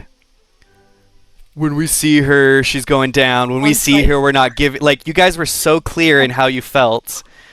And then when she did come back, I wanted it to be still conflicting. Like, when you... Like, it felt real to me because it's easy sometimes in D&D, I feel like, to be like, yeah, my character might do this, but also we just want to do this anyways, and I can say that my character would do this, but I felt like everyone had really, because of how y'all reacted, it didn't sort of just easily scrap all the trauma. It didn't like erase all the years of having her as a mother or as a mistress or whatever. And so I feel like I played that knife's edge in that scene where she came back just really... It was a knife's edge, and I feel like I stayed on that knife's edge without falling, and I got some very mixed reactions, and you guys ended up sort of employing her help, but also Yeah. like you didn't want to see her, and so that I was very proud of. That was a really great moment. I I think think that's that involved really- everyone almost. Yeah. I was not there I for that really- episode, and it Which was is kind so of hard why for it me to go happened. back. And okay, but I think what a lot had to do because Dominic and Nicholas were fully aware what happened at Sterling Estates and like with her doing all this stuff. Yeah. Ellen, I don't think ever really found out the full story of what happened. Yeah, you So didn't I get the think, trauma like, dump of it. Yeah, or like exactly what happened because she was never anywhere near like her blowing up the parlor and all that. All she saw was like the aftermath with like Nicholas and stuff. Which it So, felt like- very much like, I don't need to know the gritty details. This is sort of drama that's like, So I think that allowed her to be kind of like a neutral party when it came to her. Because I think Eleanor was the one that was kind of pushing like, we need her. Like, Yeah. let's just ignore, like, yeah, she did a lot of bad things. I'm not saying that didn't happen, but greater good. Kind of Yeah. thing. So I think we had like a lot of different like facets of the relationship in order to like move forward with it. yeah. Yeah, I which was agree. good. And also, I was sad for Brooklyn that she missed it, but having Brooklyn Marco Polo me and video chat me later about listening to it was just one of the greatest joys of my whole year. So, Just yelling, just constant yelling. so They're Yeah, doing that's exactly really what good. she says. Immediately, they're back into the palm of her hand. Immediately, I wish I was there to stab and her. her I would've stopping it, stabbed she's her like, immediately. "Oh, she just said this. I would have killed her right then. I'm gonna listen to more." She gets back on 2 seconds later. Oh no, I would have. Oh, this would have been bad if I'd been there. So, favorite moment of the campaign. There was obviously so much joy, and this included everyone, even though it wasn't Brooklyn in game. It was still a favorite moment because of the campaign. It was very incredible DMing. Yes, that was If Well, you incredible. thanks. think about that moment wouldn't have happened if Dove was there, because Dove would have No. put her foot down. Mhm. But Eleanor was neutral on the whole thing. Dominic's still trying to get Mom's love, and Nicholas is like, Yeah. "Oh, I guess I should step back into the background where I belong." Yeah, it was felt kind of so real, which was so great. Mhm. It was incredible kind to of like- watch. Yeah. Oh, Mom's here. Let's get back into those roles we're used to. Yeah, which you do when you get back with your family. Like, unfortunately, you feel like you're that role Yes. again, and it makes it really hard to be your own adult self sometimes. And Mhm. so, what was the last question? Last question. What's something about this campaign or your journey as a DM that you're proud of? Yeah.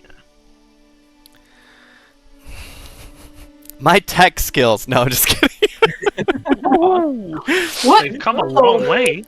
Yeah. Well, so in all seriousness, I have never been even a little bit of a tech person, and nobody can see my setup here at home, but I learned so much about getting. I have always dreamed of having a D&D campaign, being part of it or running one that was able to get as intense and deep and real as we were able to get with Regencia.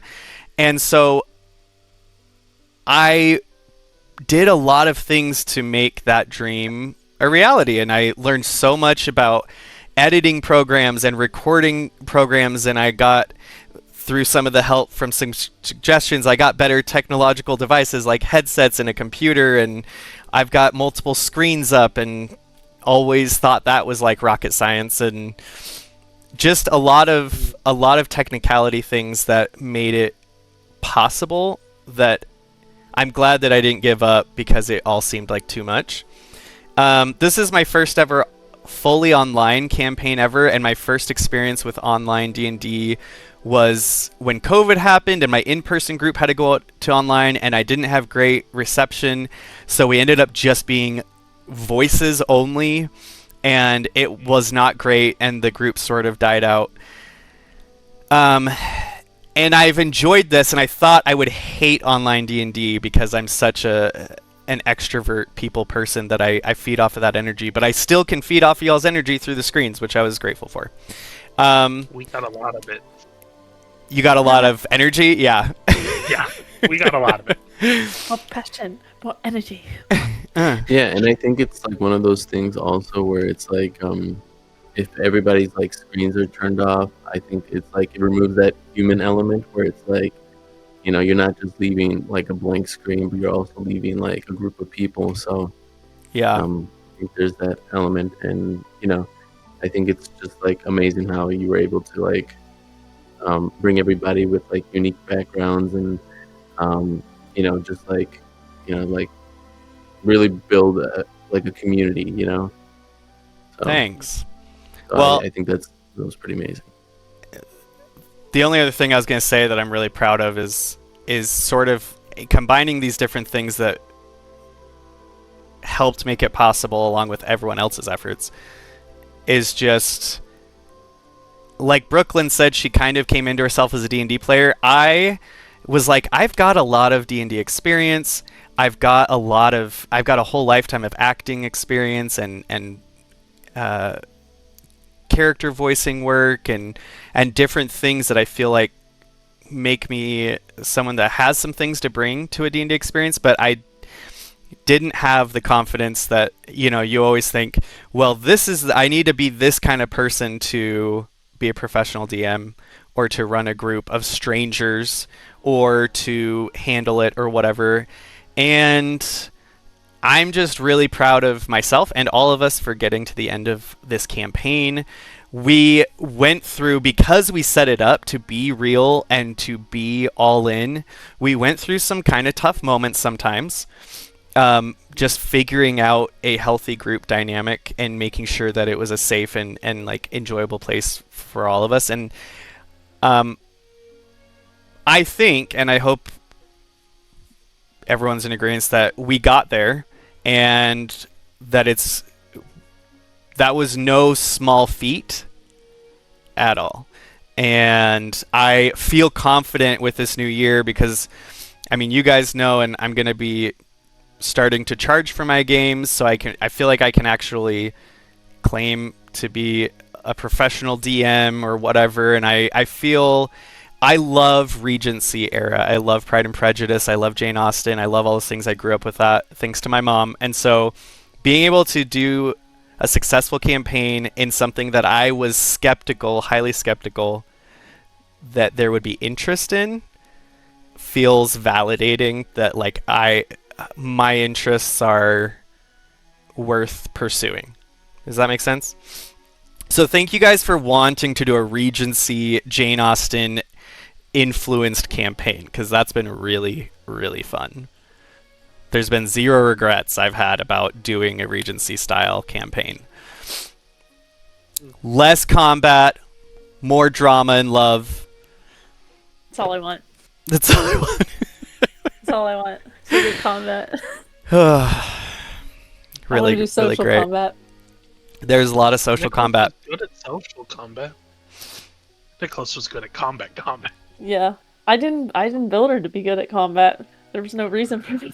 And then you just took out the royal advisors of darkness. Yeah. Starfish, One after the other. frisbee. I don't know Harder, about not social harder. combat. Dominic doesn't know how to social. The Yeah. second There was a you good said dynamic. something about high, the second you said something about how high the like tower was, I was like, I was saying feet. oh, we messed up. We messed up. It was high. I could see it forming in your brain. Yep. You're like, no matter Yeah. who's going out the window, they're gonna die. Yeah, and it took me a while to figure out what I was going to turn him into.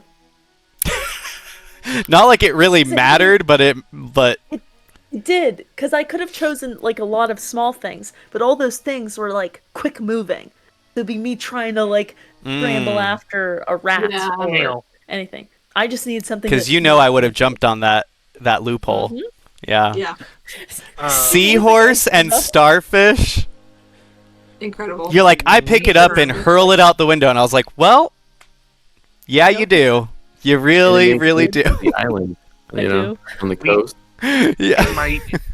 In my in-person game, we turned the BBEG into a snail, them in a portal into the astral sea. There you go. Bye bye. That was the Vane Forge great-great-grandfather. Don't bring up the Fate for. I'm still so devastated about Bernard. Yeah, I was trying to keep this positive. I almost asked everyone what their most hated death was in the campaign, but we're not going to go there. It was Bernard. I It mean, was Bernard. It was Nicole for me. Nicole. like No. there was such an You effort got to what was save coming. Bernard too from like Nicholas and stuff like that, and Ugh, I know. I tried. yeah. It's so. I genuinely I- tried. I wrote about this, and I do just want to say this because I think you'll appreciate it in my long journal entry. The line that I thought really like kind of epitomized that whole final battle at Justice Square for Eleanor was, I found in that moment that sometimes inaction is just as deadly as the choices we make. Oh, such growth. Oh yeah, because it was like, I'm not choosing. Yeah, because Yeah. there was no reason, and it's like Eleanor had like done these bad things previous to that because they had to be done. They were like evil people and they needed to in order to save Dominic. So it's like she could kind of, convince herself that it had to be done. Rationalize, thank you. But with Philip, like, he was not showing any reason, and she didn't know if that he was on their side or if he was on. Yeah. So who gave that man a gun? he's had a gun. I don't want to talk about it. Didn't take I don't the even gun want away. to talk about it. Okay. I'm shocked, and I'm not answering this question because you guys didn't think of it, but I was shocked that I wasn't asked if he meant to kill Yukun or not. Oh, Also, at this point, we all know he meant to kill Yukun. It wasn't. also that whole conversation about this keeps happening. He keeps shooting people. He should not have a gun. Who gave him a gun? You can't just keep accidentally killing people with your gun. And I was just dying. I was like, this is such Well, a that's great the thing. That's what makes me so mad. Is like he's obviously doing it on purpose, and then just being like, oh no, what happened here? Like kills people. That's crazy. Oh no! Like you cannot do that same trick more than once and have people take you seriously about it. You I thought this was my healing gun. What? I mixed it up with my killing gun. What? Makes me so mad. Freaking My next character idea is a gunslinger who accidentally shoots people. No, he's just like talking with his gun and crossing. Like you can't act stupid about guns twice. Like no one's gonna take you seriously. Stop it. Stop it. Well, no one's gonna take hate you. Guns akimbo. Yeah, now he did. I knew what you were. I knew what you were playing at, Chantry. When you kept describing them and you kept like kind of wink, wink. I was like, I know, he's not on our side. I know what's going to happen, but in this moment, I have to be true to the character. He's a bit of a gray area, and maybe after book 2 we can go into him more. Well, I guess he's dead now, but we got his library though, right? But yeah, that was that one moment where I was like, I know what the DM's doing, but I'm not gonna metagame this. I do have a question. Oh, sorry.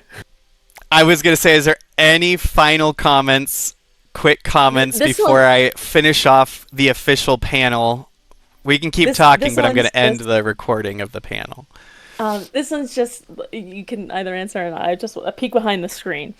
Who rolled for it? It was either Dominic or Nicholas.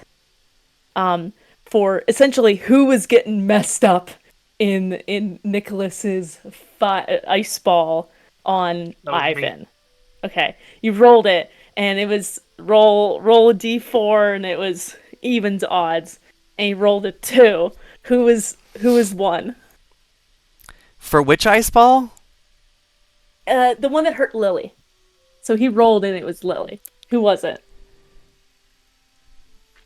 I don't remember now. Oh god. Yeah. I'm sorry. There were so many times that we had to roll back and forth. So here's the thing. I kind of was not going to force Bernard or Lily to die, but they were the 2 NPCs that I was like, one of them might be a Fred Weasley, and it's going to be based on the choices of y'all that what happens, and so in all of those rolls where I kept rolling for like d4s to see who it was, there was like 2 bad guys, 1 good guy, and then 1 sort of chaos, which is what happened with the storm hurled ice ball towards the castle. That was the chaos one. So Lily just got rolled for that one, and the other options were probably less traumatizing. Okay. All right. Was Berrig ever on the chopping block? Oh, was for he sure. in danger? For sure. Okay. Yeah. He wasn't. I was gonna let the dice completely decide for like some of them, but I knew that I might pull Bernard or Lily into that traumatic end because just got to take inspiration from my favorite books growing up. Harry Potter just really made it traumatic at the end. Why got are a my question. friends the only ones that got hurt or killed, huh? Yes, Lily's not Jeffrey. just your friend. I mean, she She's might now She's be kind of- Nicholas's friend. She's He she's saved kind of your mostly life. Eleanor's friend. I have a question. She has a crush on Dominic. Not against him. Well, not anymore, Why not? because Oh, Dominic's okay. marrying Yeah. Dove. Well, we haven't gotten there yet. Who knows what's they gonna have time to happen in get book enough- 2? They have time to get in a fight or look each other the wrong way and get in a fight. I believe Milo had a question. Oh, you did? Yeah. Yeah. But Sindara, at her death, she looked at Dominic and Yeah. like as if she was reaching out. What was the deal with that? Do you Probably really want select the you, answer? Yes. He probably select you, Tommy. Oh my gosh. It was supposed to seem on the surface like a wait, there is something pure in here and I'm reaching out to you, and it was just her needing drama in her last moments. Trying to torture you. You were the only person that she could make a dramatic ending to The that worst would until care, the end. and so she tagged you and was like, I'm not going The without worst. breaking someone's heart. You know, that's how petty I want to be. I want to be that petty. Sorry, Seth already I could chose never. Sindara. hmm, Yeah, I she could was just never. kind of rotten till the end. I Yeah. enjoy a good heartbreaker, though. Oh, she kind of sucked. She was fabulous. Yeah, All right, any other I'm- last comments? I think I'm good. I just, if you check your email, there's a little bit of a little present from us as a thank you. It's meager compared to the amount of work What? and love you put into this, but A present? I hope it Really? sent. I hope it worked already. Panda Yeah. Express! A Panda Express gift card. Yay. Wow, thank you guys. I'm so excited. I have mentioned got Panda you a Express Target one. many Oh. mucho times, and So y'all gave me a Panda Express gift card. Thank you. We want them to sponsor us. Yeah, What we were you do. gonna say, Milo? Wouldn't that be so great? Oh, don't worry about it. It's fine. Sure. Okay. Thank you all for the Panda Express gift card. Thank you all for going through my rigorous interview process and for choosing to stick with it even when it was hard or traumatizing or sad. And especially when it was fabulous altogether. This ends our players panel for the first book in the Regencia series, Shadows and Blood Ties. You can catch these characters next in book 2 of the Regencia series, titled Proper War. And Maybe. what? Unless Nick decides to leave the country or something. No. I can feel it. I can feel it. Chantry says Maybe. no. No. Chantry says no. No. Maybe. No. Well, just we got might Chris see Ford. them. And Fresh art characters. For those It- watching at home, okay. yeah, all the Ukrainians and Russians. No, they can't. Be sure to subscribe. That's why I write I up the love you. recaps. Click on the This bell is- to post notifications. I'm sorry. Yeah, sorry like Ukraine, Instagram. sorry Russia. All the fans that we would I have there. still love you. Thank you for pirating this. Thank you for pirating this. Okay, everyone. I'll be in contact, obviously, and there will be more information about book 2. Just like in book 1, I'll be sending out some intrigue that only your character is maybe privy to. And even though there will be war in Proper War, rest assured it will not be just a combat campaign. There's going to be lots of role play and intrigue. Is this the new Dominic? No. Okay. No, It's like just my trying hair. out a new hairstyle. Oh my god. Could you imagine if we had the hairstyles of our characters at our hairstyles? How much- Mullet Eleanor. Mullet Eleanor. Oh, don't say things like that. You have to stop. Are you gonna give it? Do it. Give Eleanor a mullet. Also, Oh my gosh. I will say this next campaign that Seth is absolutely going to be in is Well, yes. Nicholas might not be in. Nicholas. What? Okay. I have some news. We officially have a 5th member joining us for book 2. And Brooklyn has played with her, and it's one of Brooklyn's friends. She's played with her before. I have gotten to play one partial session with her before. And she's really great, and I think she's going to bring in enough of a fresh new thing to spice things up without taking away at all from the dynamic that the group has built together. So we are going to have a 5th player in book 2, and it's going to be a 3-month campaign. And after that, there potentially might be a Regencia very distant threaded new campaign that I'm going to be running that's going to be a different thing, but it might be tied in some small fun Easter egg ways. So that's a completely separate thing for later, but see everyone in book 2.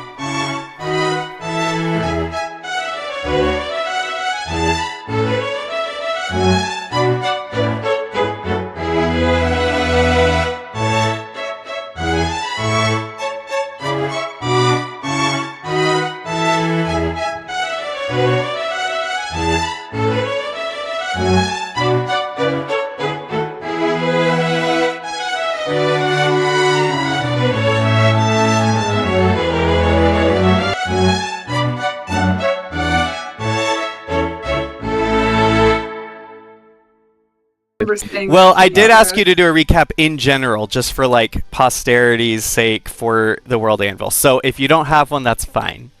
I got one. If you guys want to. Do you All right, really? Wait, not yet. Not yet. We haven't officially started yet. I'm gonna just wing it, but yeah, I'll do the recap. Okay. God. Is that okay? Sure. Do we need a recap? Do we want a recap? Well, can you do a really quick recap, Milo? Yeah. Okay. But not yet. Yeah, We're gonna officially start in a moment. It's gonna started from the bottom. Now we're here. Oh God. Okay. Now,